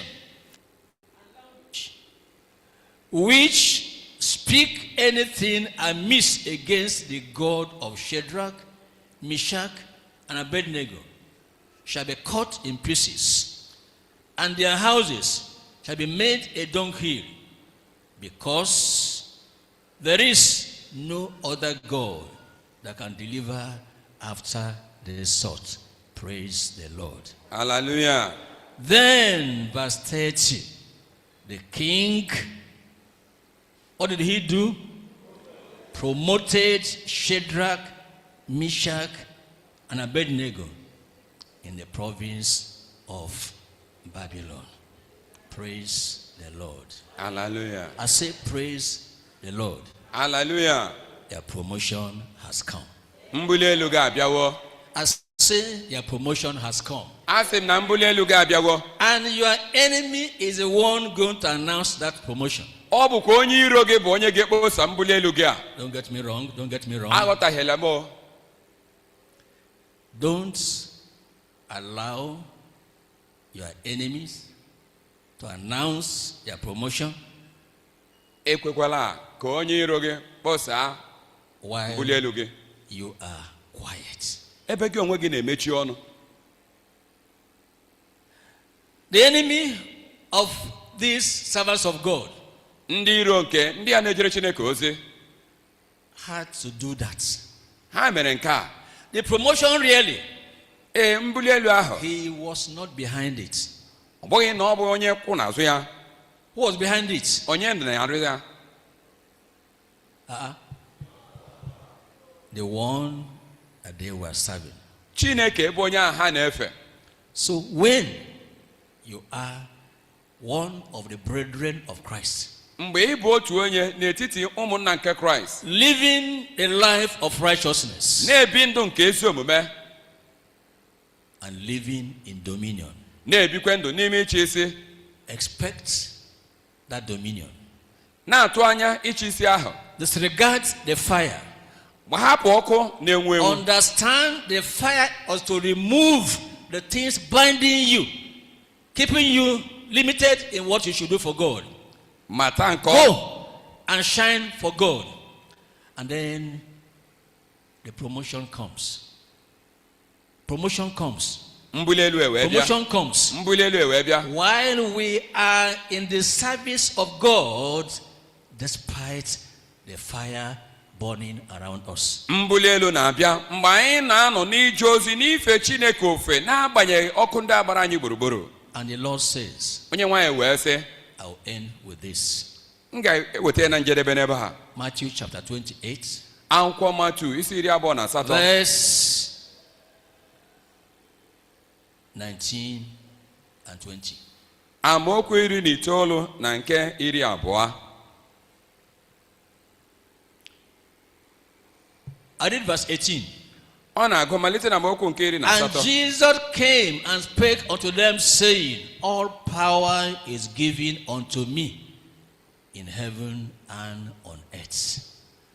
Power over fires, burning fiery furnace, is given unto Christ, and is giving it unto you. Ike megide ọkụ ahụ nke na-enwu ajọ onwunwu, ọ bụkwa n'aka Kraịst ka ọ dị, onye nwekwa gị ya.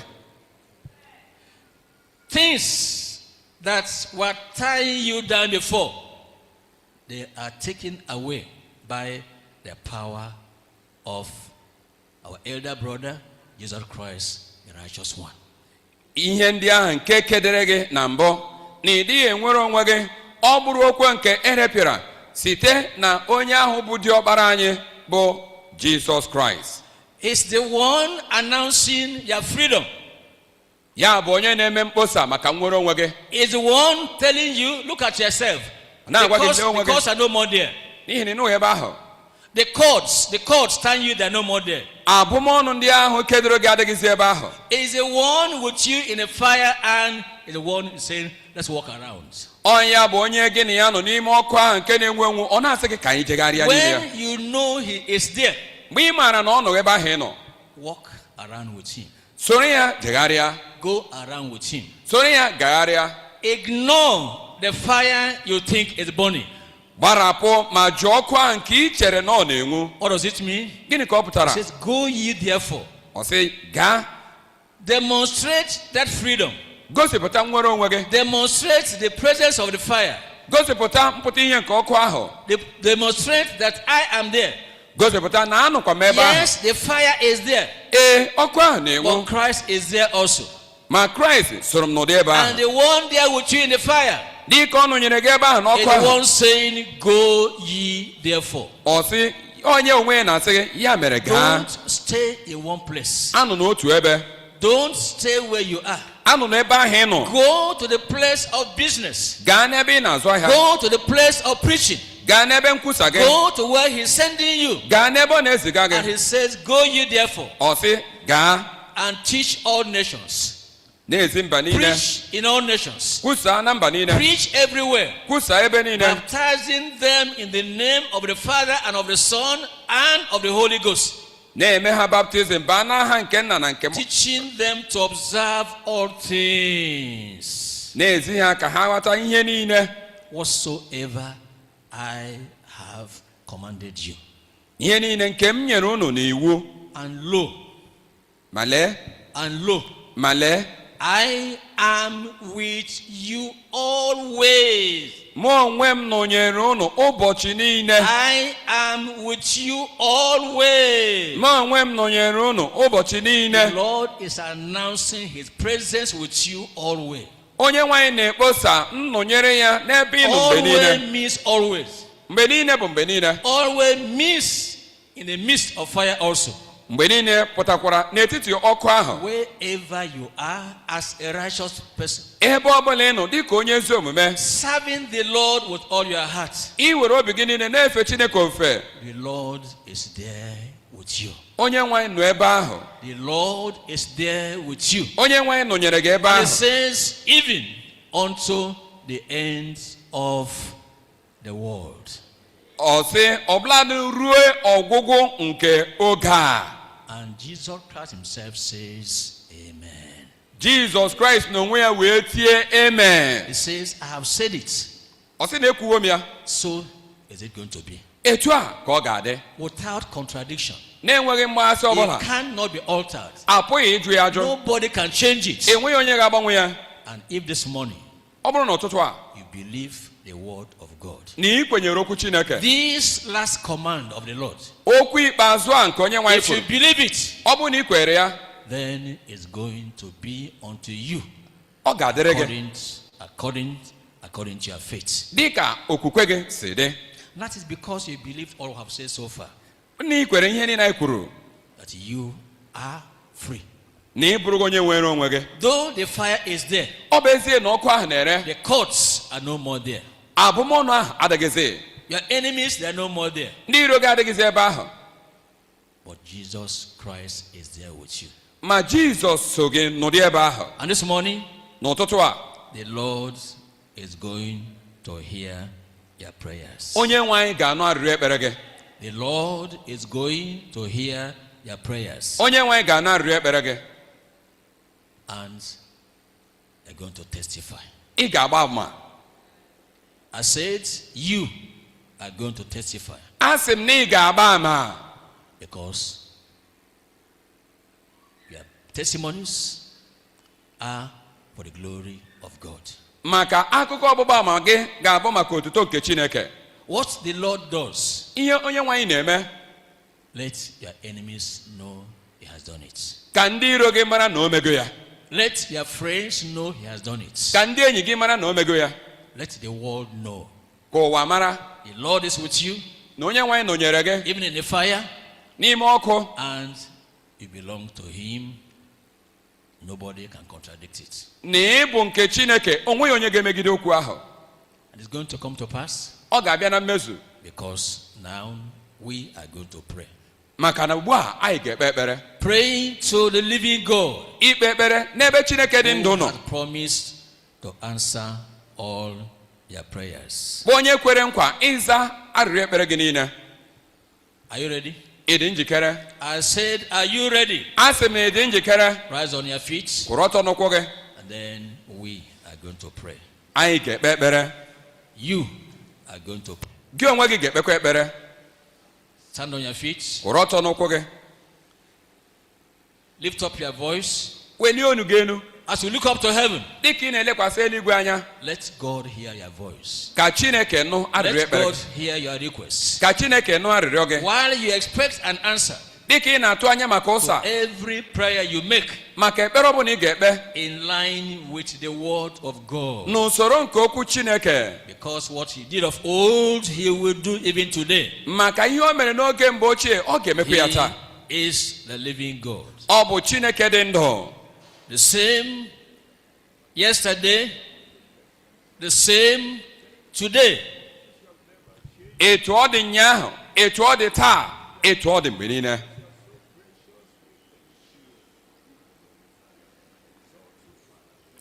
Are you praying or you're meditating? Ị na-ekpe ekpere ka ọ bụ ntụgharị uche ka ị na-eme? Pray for yourself to start with.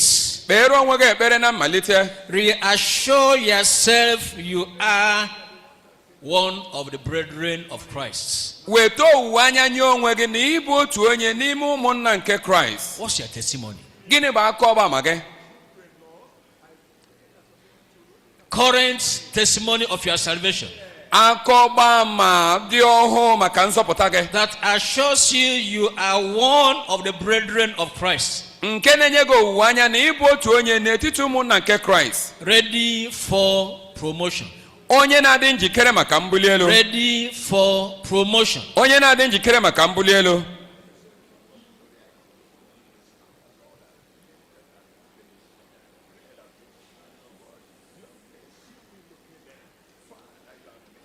If you are quiet, Ọ bụrụ na ị gbara nkịtị, that must be because you have nothing to tell God.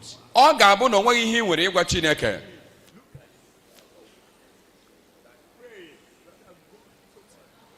But no, Ma you mara have something. You have something to tell God. na o nwere ihe ị ga-agwa Chineke. That's why you came. Ọ ya mere iji bịa. You came to hear his word ị bịara ịnụ okwu ya to make you ready to say something to him. ka e wee mee gị ka ị wee nwee dị njikere inwe ihe ị ga-agwa ya.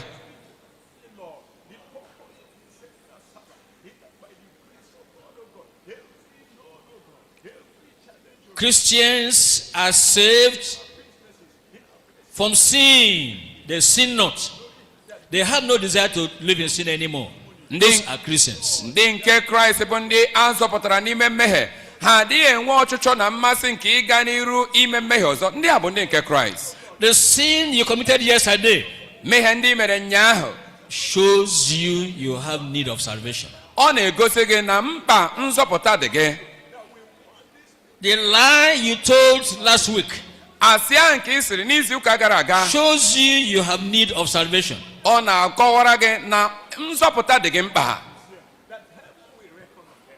The pretense, the hypocrisy, ndụ iru abụọ, the duplicity bụ ndụ iru abụọ anyị you biri see n'oge gara in aga. your life from time to time shows you have need of salvation. ka ị na-ahụ na ndụ gị site na mgbe ruo na mgbe na-akọwara gị na mkpa nzọpụta dị n'ebe ị nọ. And the day of salvation is today.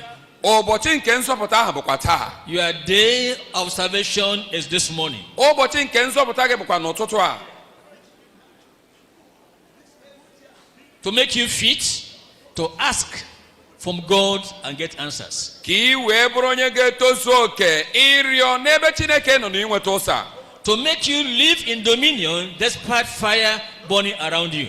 inyere gị aka ibi ndụ gị n'ime ịchị isi n'agbanyeghị ọkụ na-enwu ajọ onwunwu gbara gị gburugburu.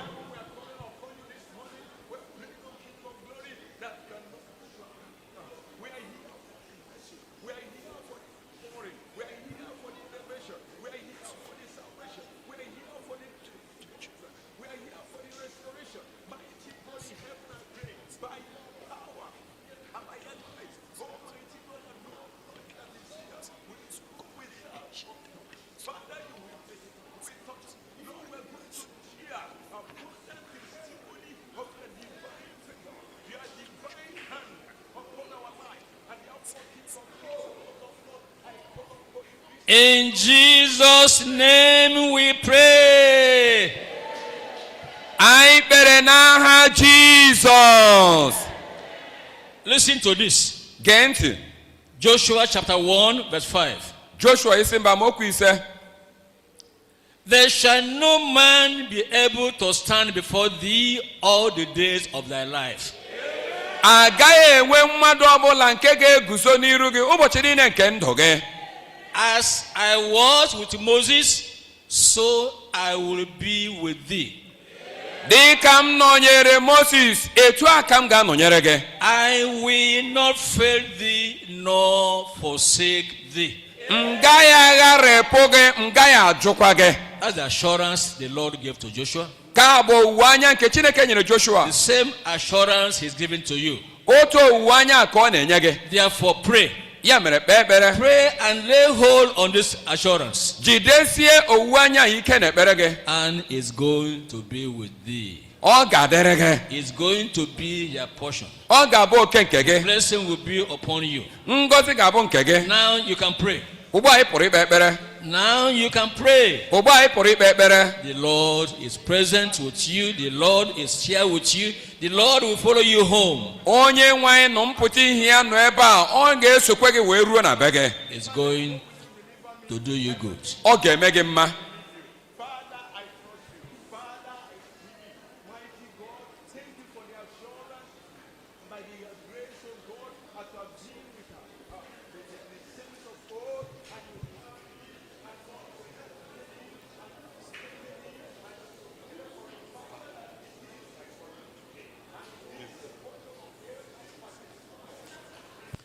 Others are praying. Join them to pray. ndị ọzọ na-ekpe ekpere, sonyere ha n'ekpere. So you will receive what others are receiving according to your need.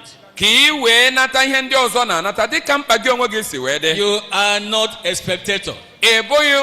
You are meant to be a partaker of God's blessing this morning. Lay hold on that assurance, lay hold on His promises. It's going to be well with you this morning.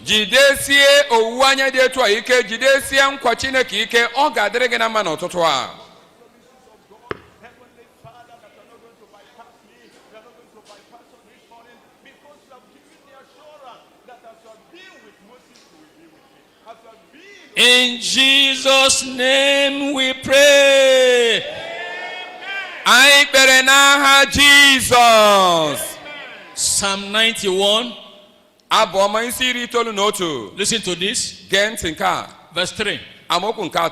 Surely He shall deliver thee from the snare of the fowler.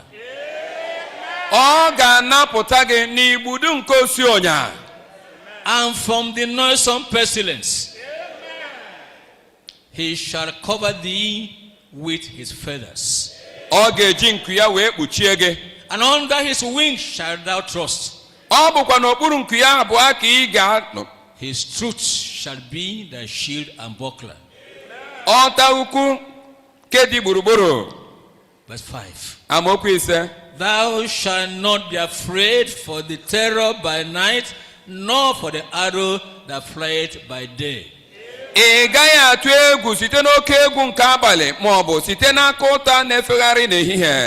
Lay hold on those promises, and the Lord will make it good. Verse 15. He shall call upon me, and I will answer him. I will be with him in trouble. I will deliver him. And I will honor him. Who is the he? I am the he. I am the he. I am the he. Say it for yourself. The Lord says He will be with you. The Lord says He is with you. The Lord says He will deliver you. The Lord says He will honor you. Make it yours. Make it yours.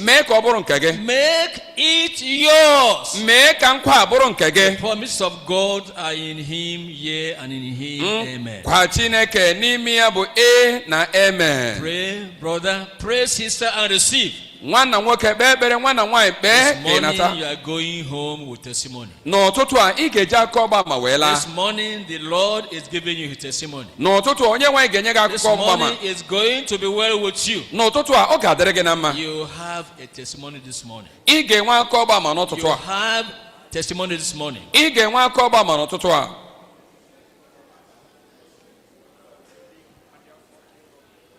Please pray. My brother, please pray. My sister, still pray. So that you will receive what God is giving to you.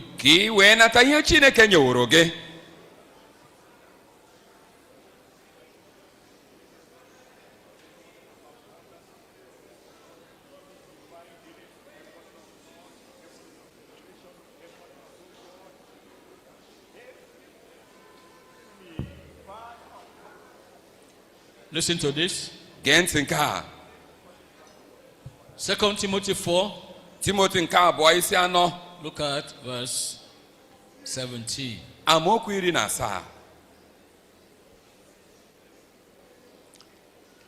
Here is the testimony of Paul the Apostle.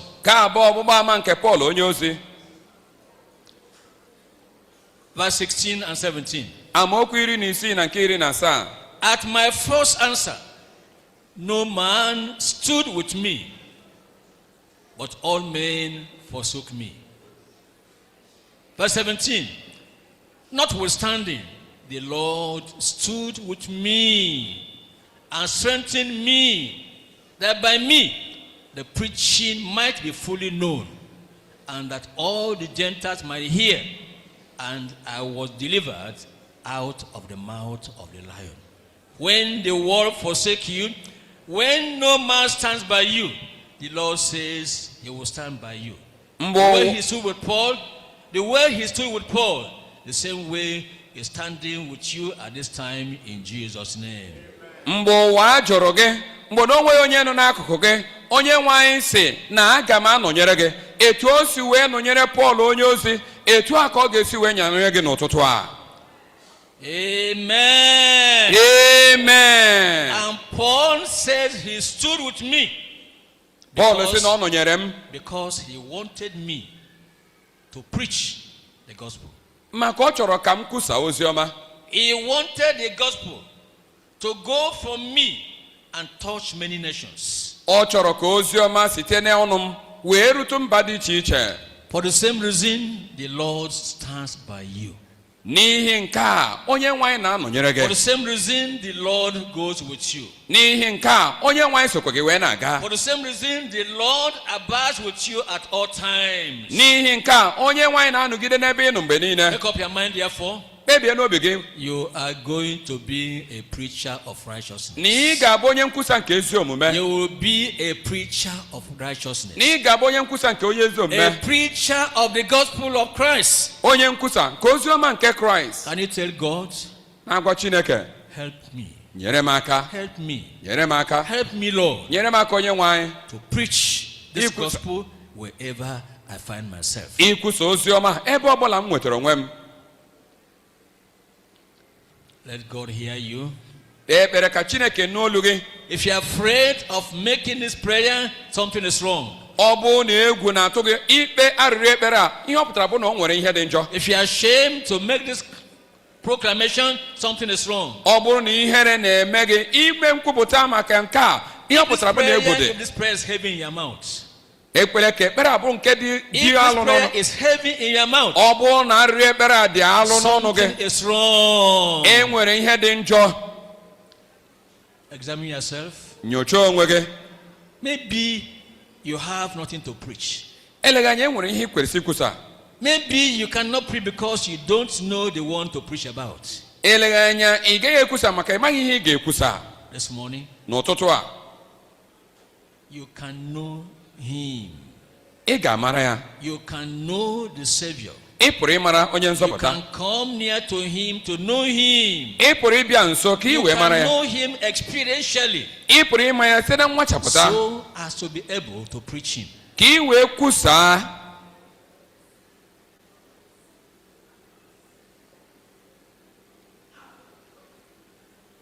In Jesus' name we pray. N'aha Jizọs ka anyị kpere. Finally, N'ikpeazụ, look at 1 Peter. Pita nke mbụ. 1 Peter Pita nke mbụ, chapter 3. isi atọ For reading there, verse 13. na amaokwu 13.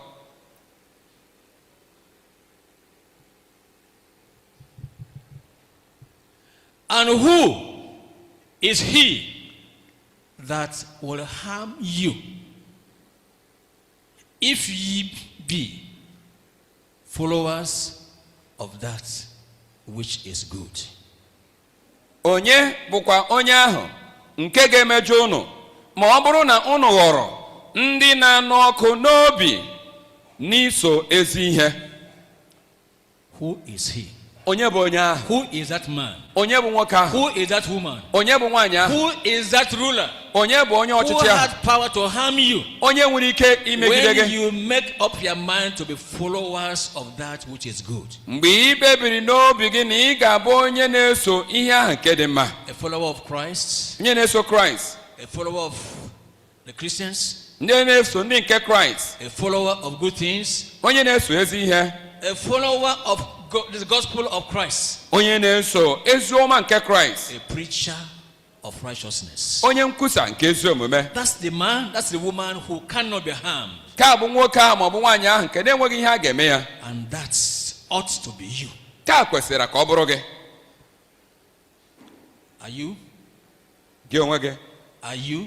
ọ dị ị bụ onye ahụ? Are you a follower of Christ? Ị bụ onye na-eso Kraịst? Are you a follower of that which is good? Ị bụ onye nke na-eso ihe ahụ dị mma?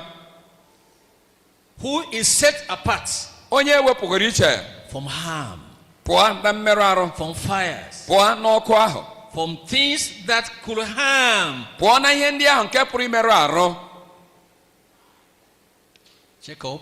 Nwelee onwe gị, Are you one of such people? ị bụ otu onye n'ime ndị ahụ? If not, Ọ bụrụ na ọ bụghị, this morning, n'ụtụtụ a, the mercy of God is available. ebere nke Chineke ka dịkwa ire.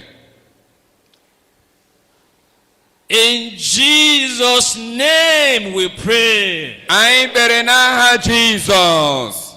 In Jesus' name we pray. Anyị kpere n'aha Jizọs.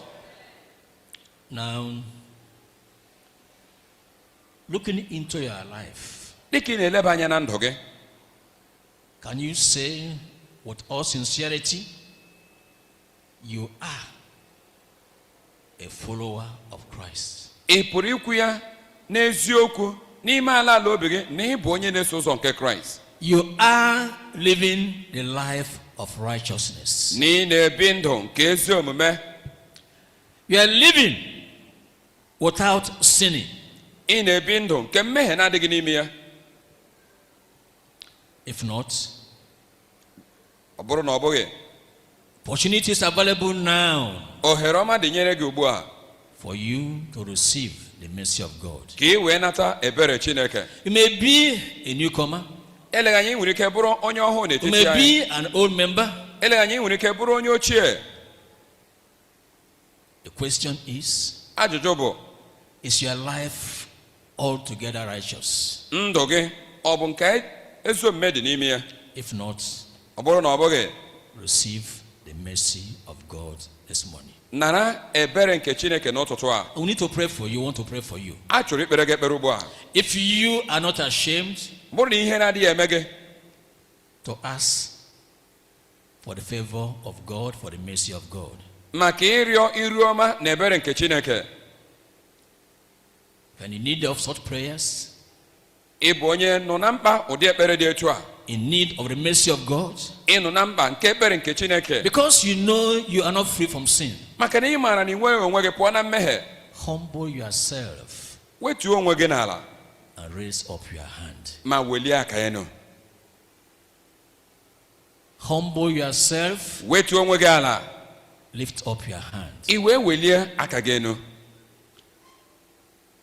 I'm waiting for you. Any hand? Ana m echere gị, o nwere aka ndị dị etu a? Any more hands? O nwere aka ndị ọzọ? I mean the hand of somebody who knows he needs the mercy of God. Ana m ekwu maka aka ndị ahụ nke maara na ha chọrọ ebere nke Chineke. Who needs the grace of God N'ịchọrọ amara Chineke to be able to live the life of righteousness. ka ha wee nwee ike ibi ndụ nke ezi omume. I can see those hands. Apụrụ m ịhụ aka ndị a. If you really mean it, Ọ bụrụ na ihe ị na-eme si n'obi gị wee pụta, walk up here to the altar biko gbagota n'ebe nchụaja ebe a so we can pray with you. ka mụ na gị kpekọ ekpere. Come quickly. Bịa ngwa ngwa. Anywhere you are in other locations, Ebe ọbụla ị nọ n'ebe ndị ọzọ dị iche iche, the pastors there will help you. ndị ọzọ atụrụ n'ebe ahụ ga-enyere gị aka. The mercy of God is for all Ebere nke Chineke bụ nye mmadụ niile who are coming to him in righteousness, bụ ndị na-abịakwute ya n'ezi omume, who are coming to him in sincerity, bụ ndị ji ezi obi ha niile na-abịakwute Chineke, coming to him for righteousness and in sincerity, na-eji ezi obi ha wee na-abịa maka ezi coming omume, to receive his righteousness, ịbịa ịnata n'ebe Chineke nọ, coming in sincerity. ịbịa n'ezi obi. As you come forward, Dịka ị na-abịa pray, kpee ekpere, asking simply for the mercy of God. naanị yọọ n'ebe ọ dị mfe ebere nke Say Chineke. to God simply, have mercy on me, I am a sinner. Gwa Chineke n'ebe ọ dị mfe, mere m obi ebere, abụ m onye mmehie. And the mercy of God is in the cleansing power in the blood of Jesus. Na ebere nke Chineke enwere ikikere nke na-asacha nke dị n'ime ọbara Jizọs. Any more? Agwere ndị ọzọ? the mercy of God is reaching unto you. Ebere nke Chineke na-erutụgara ugbu a. Backslider, Gị onye daghachiri azụ. you know yourself, make peace with your God. Ị maara onwe gị, mee ka gị na Chineke mee udo. You may not want to come out, but you know you are a backslider. Eleghị anya ị chọghị ịpụta mana ị maara na ị bụ onye daghachiri azụ. Get reconciled with God, my friend. Bịa ka gị na Chineke wee dozie. Receive the mercy of God afresh, my friend. Nata ebere nke Chineke nke na-abịakwata n'ebe ị nọ dị ọhụụ. Don't die in your sin. Don't die in backsliding. This morning is for the mercy of God. Anwụkwala n'ime mmehie gị, anwụkwala n'ime ndaghachi azụ gị. Ugbu a bụ ebere nke Chineke n'ụtụtụ a. Say to him, have mercy on me.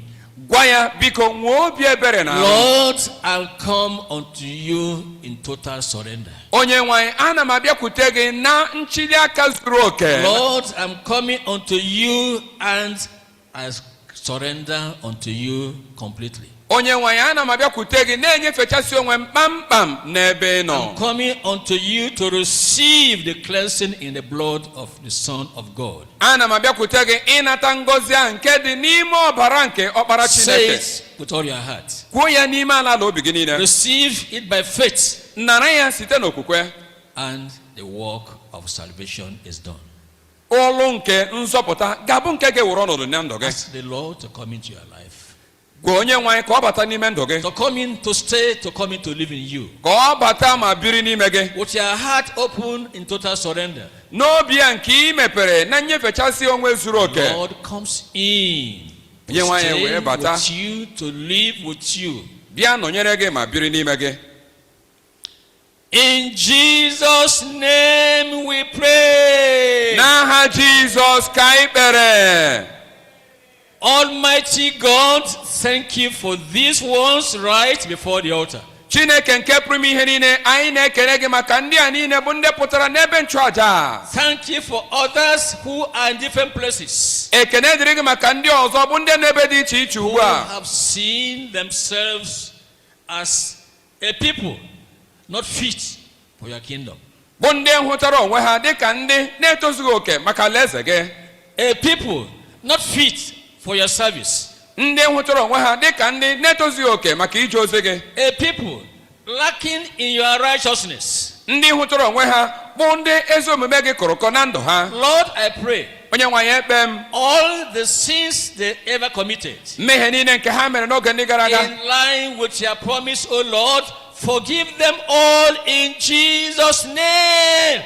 n'usoro nke nkwa gị si wee dị, gbaghara ha n'aha Jizọs. Let the cleansing in the blood of your Son Jesus, Kwee ka nsacha nke dị n'ime ọbara Jizọs by faith, site n'okwukwe cleanse them, wash them, and make them completely clean by the blood of Christ in Jesus' name. sachaa ha ma mee ha ka ha dị ọcha nke zuru oke nke sitere n'ime ọbara nwa atụrụ ahụ bụ Jizọs. The guilt of sin, Amamihe nke mmehie take away from their hearts in Jesus' name. wepụ ya n'ime obi ha ugbu a n'aha Jizọs. The power to go and sin no more, give to every one of them in Jesus' name. Ike nke ịla na-emehie ya ọzọ nye ya onye ọbụla n'ime ha n'aha Jizọs. Receive them, Lord, Nara ha onye nwanyị unto yourself nye onwe gị and unto the fellowship of the brethren, ya na ofufe nke ụmụnna, and the grace to go and sin no more. amara nke ịla na-emehie ya ọzọ Give to them all in Jesus' name. nye ha niile n'aha Jizọs. Thank you, because I know you have answered our prayers. Ekene dịrị gị n'ihi na anyị ma na ịzaga ekpere anyị. For in Jesus' name we pray. N'ihi na anyị kpere n'aha Jizọs. Amen. Amen. Was he praying? Anyị ka na-ekpe ekpere. Having been born again, Ịbụ onye ahụ a mụrụ ọzọ ugbu a. having been washed in the blood of the Son of God, Ịbụzi onye a sachara n'ime ọbara nwa atụrụ abụ Jizọs. now you are a son, Ugbu a ịbụzi nwa nwoke. now you are a daughter Ugbu a ịbụzi ada in the family of God. n'ezinụlọ nke Chineke. And God gives you access. Chineke na-enyezi gị ohere. Access to the throne of God. ohere ịbata n'oche eze nke Chineke. Access to everything that God has created for mankind. Ịbata nye ihe ahụ nke Chineke kere nye mmadụ. Access to everything that God had promised to his children. Ohere ọma nye ihe ahụ nke Chineke kwere nkwa nye ndị ya. Protection from enemies. Nchekwa pụọ n'ebe onye iro nọ. Protection from fire burning. Nchekwa pụọ n'ọkụ na-enwu enwu. Protection from curses of the enemy. Nchekwa pụọ na abụmọnụ nke onye iro. Protection from sicknesses and diseases. Nchekwa pụọ n'ọya na nyanya. Healing from sicknesses. Ọgwụgwọ nsọ n'ebe nyanya dị. Deliverance from all kinds of oppression. Nnapụta na mmebarụ ọbụla. Access to the wealth of God. Ohere ịbanye na akụ nke Chineke. Power to get wealth. Ike nke inweta akụ. Everything good. Ihe ọbụla dị mma. God makes available to you. Chineke na-eme ka ọ bịara gị. Just by asking. Naanị site n'ịyọ. And you ask in the name of your son Jesus. Ịyọ n'aha nke ọkpara ya bụ Jizọs. And you ask by faith. Ịyọ ya n'okwukwe. Do it now. Mee ya ugbu a. Do it now. Mee ya ugbu a. Like I said at the beginning. Dịka m kwuru na mmalite. My duty is to stand here and agree with you on what you are asking. Oke na ọlụ m bụ ịkwụ ebe a wee nwee njikọ aka na ihe gị onwe gị na-arịọ dịka arịrịọ. And the Lord, he will do it. Onye nwe anyị ga-eme ya. The Lord, he will do it. Chineke ya onwe ya ga-eme ya. The Lord, he will do it. Onye nwe anyị ya onwe ya ga-eme ya. This morning, n'ụtụtụ a, the Lord is answering your prayers. Onye nwe anyị na-anụ arịrịọ ekpere gị. In Jesus' name we pray. N'aha Jizọs ka anyị kpere. By faith, site n'okwukwe, you are receiving this morning. ị na-anata n'ụtụtụ a. I said by faith, Asị m n'okwukwe, you are receiving this morning. ị na-anata n'ụtụtụ a. Because now I want to pray with you in agreement. Maka achọrọ m ka mụ na gị kpekọ ekpere na nkwekọrịta. Agreeing that God will do just as you have asked from him. Nkwekọrịta na Chineke ga-eme kpọmkwem dịka gị onwe gị yọrọ. Agreeing with you that God will give you all the desires of your heart. Nkwekọrịta na Chineke ga-enye gị ọchịchọ obi gị niile. Now lift up your hand. Ugbu a wenye aka gị enu. As I say always, ready to receive. Dịka m na-ekwu mgbe niile, ịdị njikere nata. By faith, site n'okwukwe, you will see it done. anyị ga-ahụ ya ka e mere ya. By faith, site n'okwukwe, you will see the Lord has visited you. ị ga-ahụ na onye nwe anyị eletawo gị. By faith, you will see the Lord is going back home with you from this place. In Jesus' name we pray. Jesus. Almighty God will thank you with all our hearts for the privilege of being here in your presence. Chineke pụrụ ime ihe niile, anyị na-ekene gị site n'ime ala obi anyị maka ohere ọma inye anyị ịnọ n'iru gị. Thank you, Lord, for honoring us with your presence. Anyị na-ekene gị maka ịsọpụrụ anyị site na mpụta ihe gị. Thank you, Lord, for the privilege of praying unto you and praying in the name of your Son Jesus. Anyị na-ekene gị maka ohere ọma nke i nyere anyị ikpe ekpere n'ebe ị nọ na ikpe ekpere n'aha nke ọbara gị bụ Lord, Jizọs. we believe your word. Na anyị kwere okwu gị. Lord, we believe you are the God who answered the prayers of his people. Anyị kwere na ị bụ Chineke nke na-aza ekpere nke ụmụ ya. Lord, we believe Na anyị kwere that all your people have asked from you. na ihe niile nke ndị gị yọworo gị This morning, n'ụtụtụ a, they are getting answers in Jesus' name. ha na-enweta ụsa n'aha Jizọs. Whatever fire Ụdị ọkụ ọbụla burning in the family of your people, nke na-enwu n'ezinụlọ ndị gị, whatever fire ụdị ọkụ ọbụla burning in the business of your people, nke na-enwu n'azụmahịa ha, whatever fire ụdị ọkụ ọbụla burning in a place of employment, nke na-enwu n'ebe ha na-alụ ọrụ, whatever fire ụdị ọkụ ọbụla kindled against your people. ka a mụnyere megide ndị gị. Oh Lord, I ask, Onye nwe anyị ayọ m these very moments, n'oge a, quench all those fires in Jesus' name, menyụọ ọkụ ndị a n'aha Jizọs. as it was of old. Dịka ọ dị na mgbe ochie, Do it today, here and now. mee ya taa n'ebe a.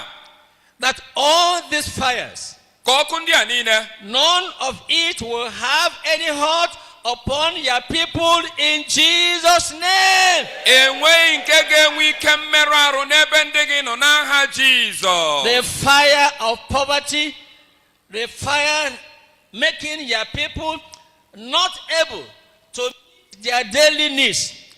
Lord, take them all away this moment in Jesus' name. ọkụ nke ụbịam, ọkụ nke ogbenye ọnụ ntụ nke na-eme ka ndị gị ghara inweta ihe nweta ha kwa ụbọchị, ka emenyụọ ya ugbu a n'aha Jizọs.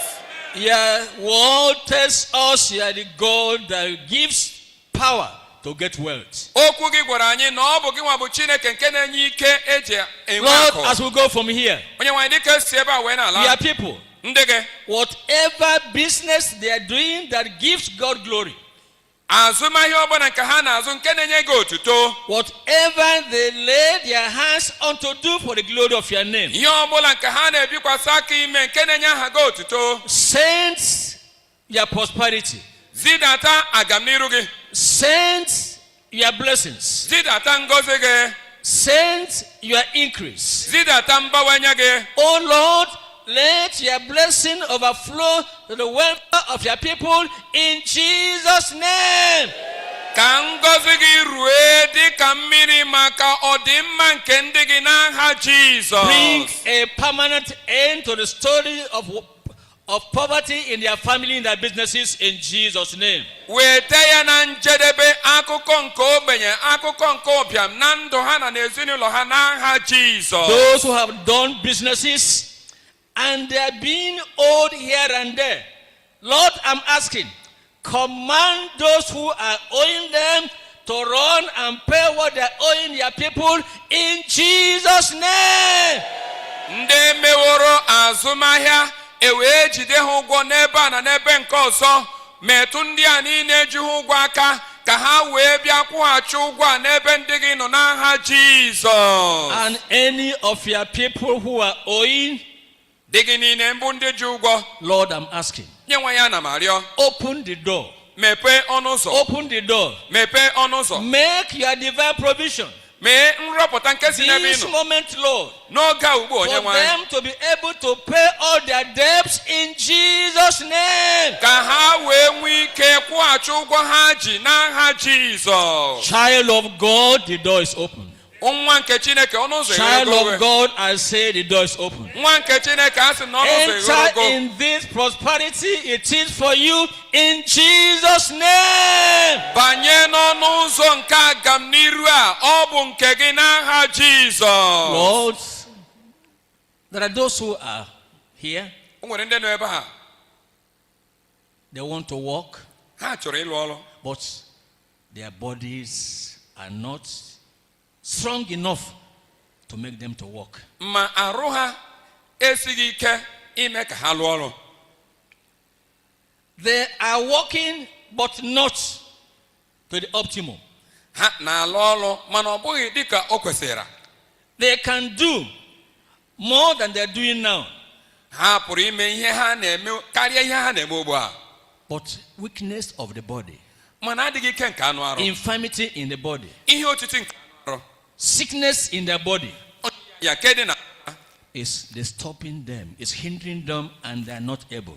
ọ na-enye ha nsogbu, ha apụghịzi ime ihe ndị ha kwesịrị ime. Lord, I pray onye nwe anyị ekpe m this very moment, n'oge a, touch the bodies, metụ anụ arụ ha aka, touch the bodies metụ anụ arụ ha aka, of those who are sick, nye ndị ahụ na-aya sick arụ, of any known disease, nye anyị arụ maka nyanya ndị a sick maara, of any unknown sickness, ọbụla na nyanya ndị a na-amaghị, sick of long-standing sicknesses, nyanya nke tọrọ ji na arụ ha, sick of seemingly incurable sicknesses. nyanya ndị ahụ ndị ka ga-asị na dị agwọ ya Lord, agwọ. let your touch this hour make the difference for every one of them in Jesus' name.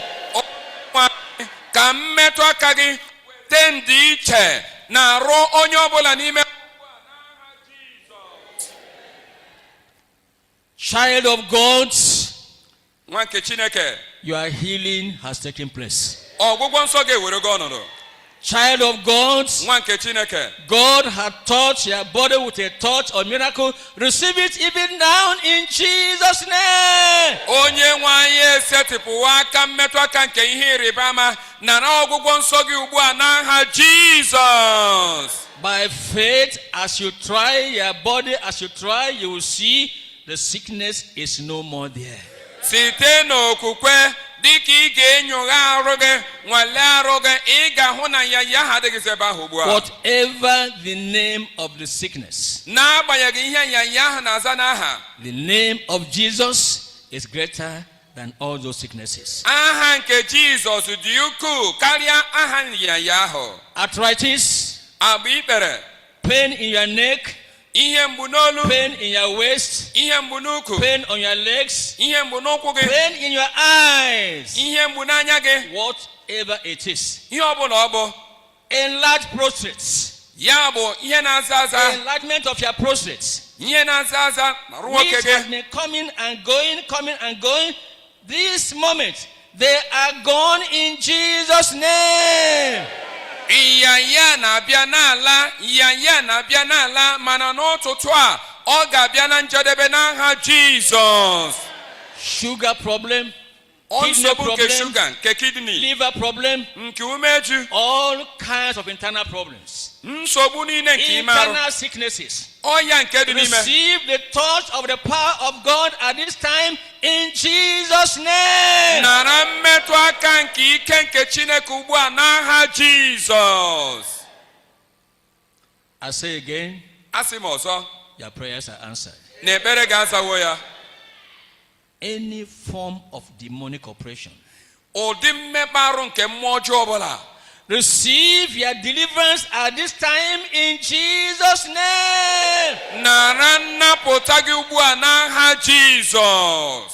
Evil habits, Ajọ akparamagwa, a lifestyle you don't like in your life, ụdị obibi ndụ nke ị na-adịghị amasị gị n'ndụ gị, whatever it is, ihe ọbụla ọ bụ, the Lord is taking them all away in Jesus' name. onye nwe anyị na-ewepụ ha niile n'aha Jizọs. You are not able to sleep.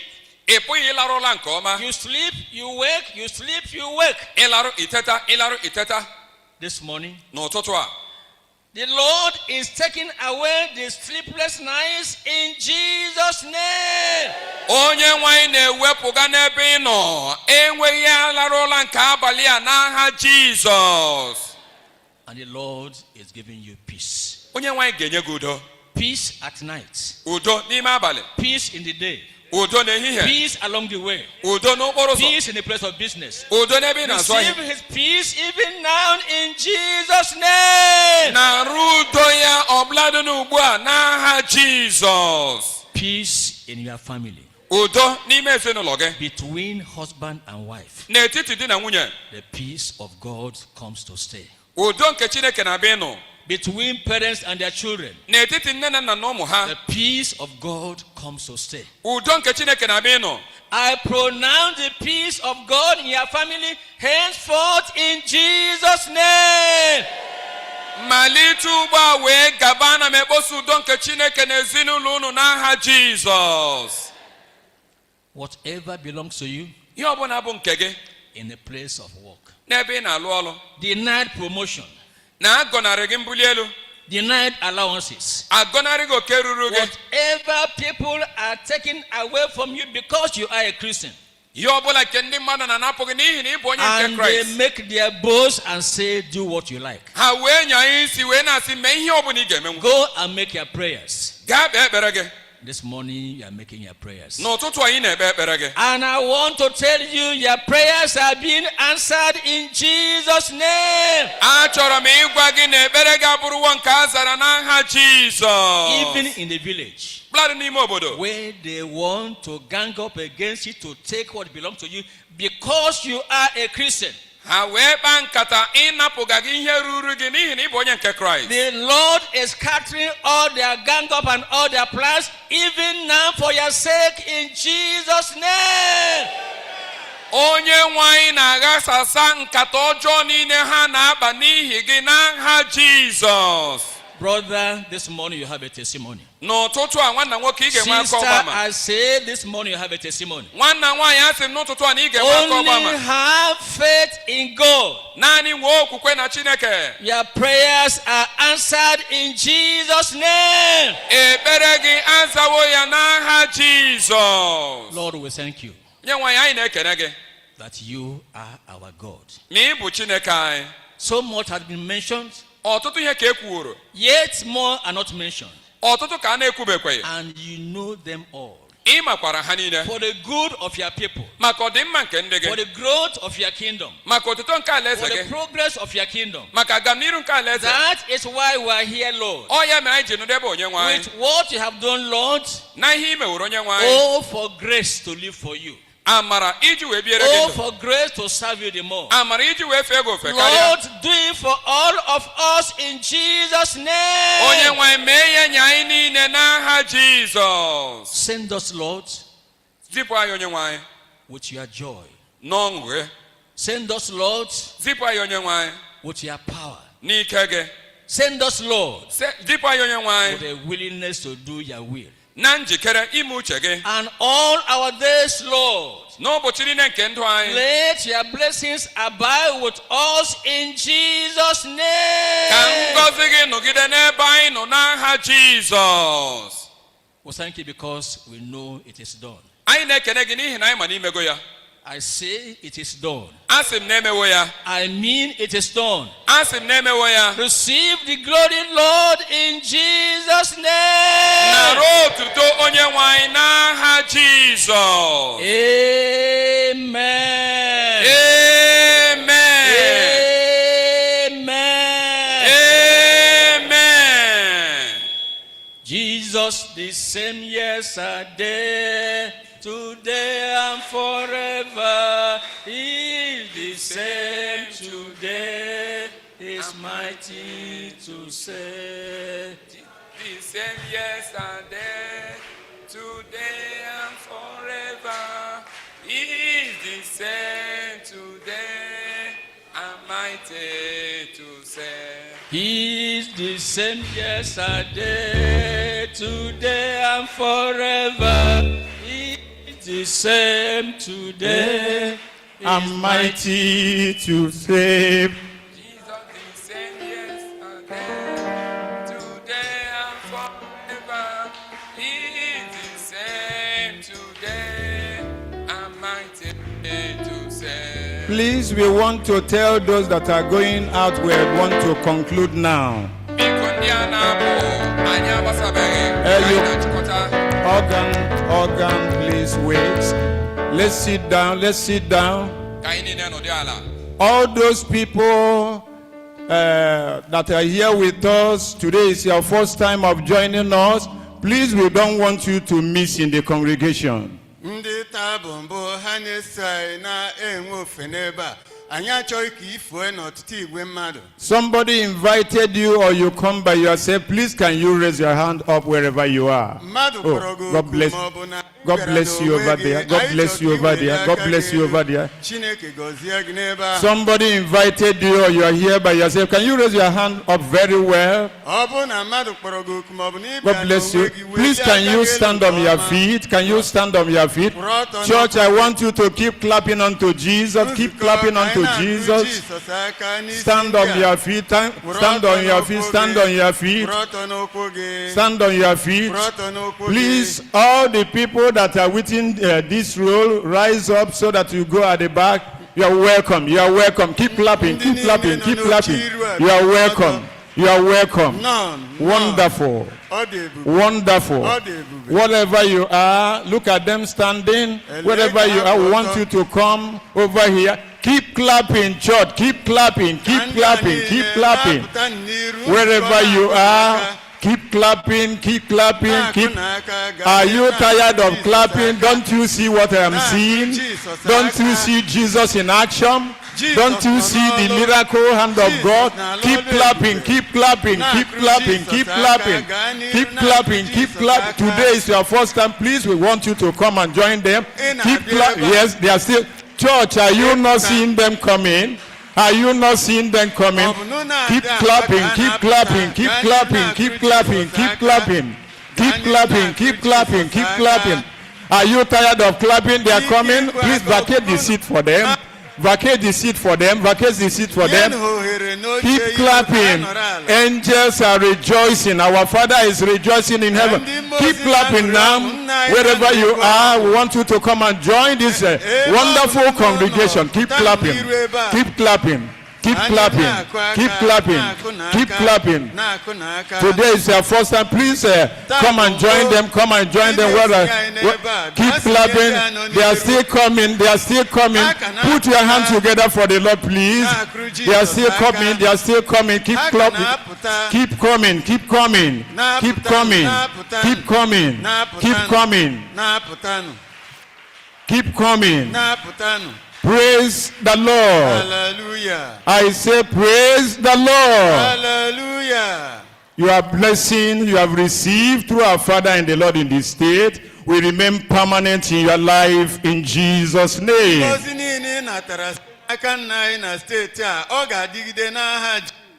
Our leaders will come to you now. And they are going to collect your particulars. Please, we want you to tell them details of your life, so that we keep on praying for you, that all the decisions you have taken to continue with the Lord will be permanent in Jesus' name.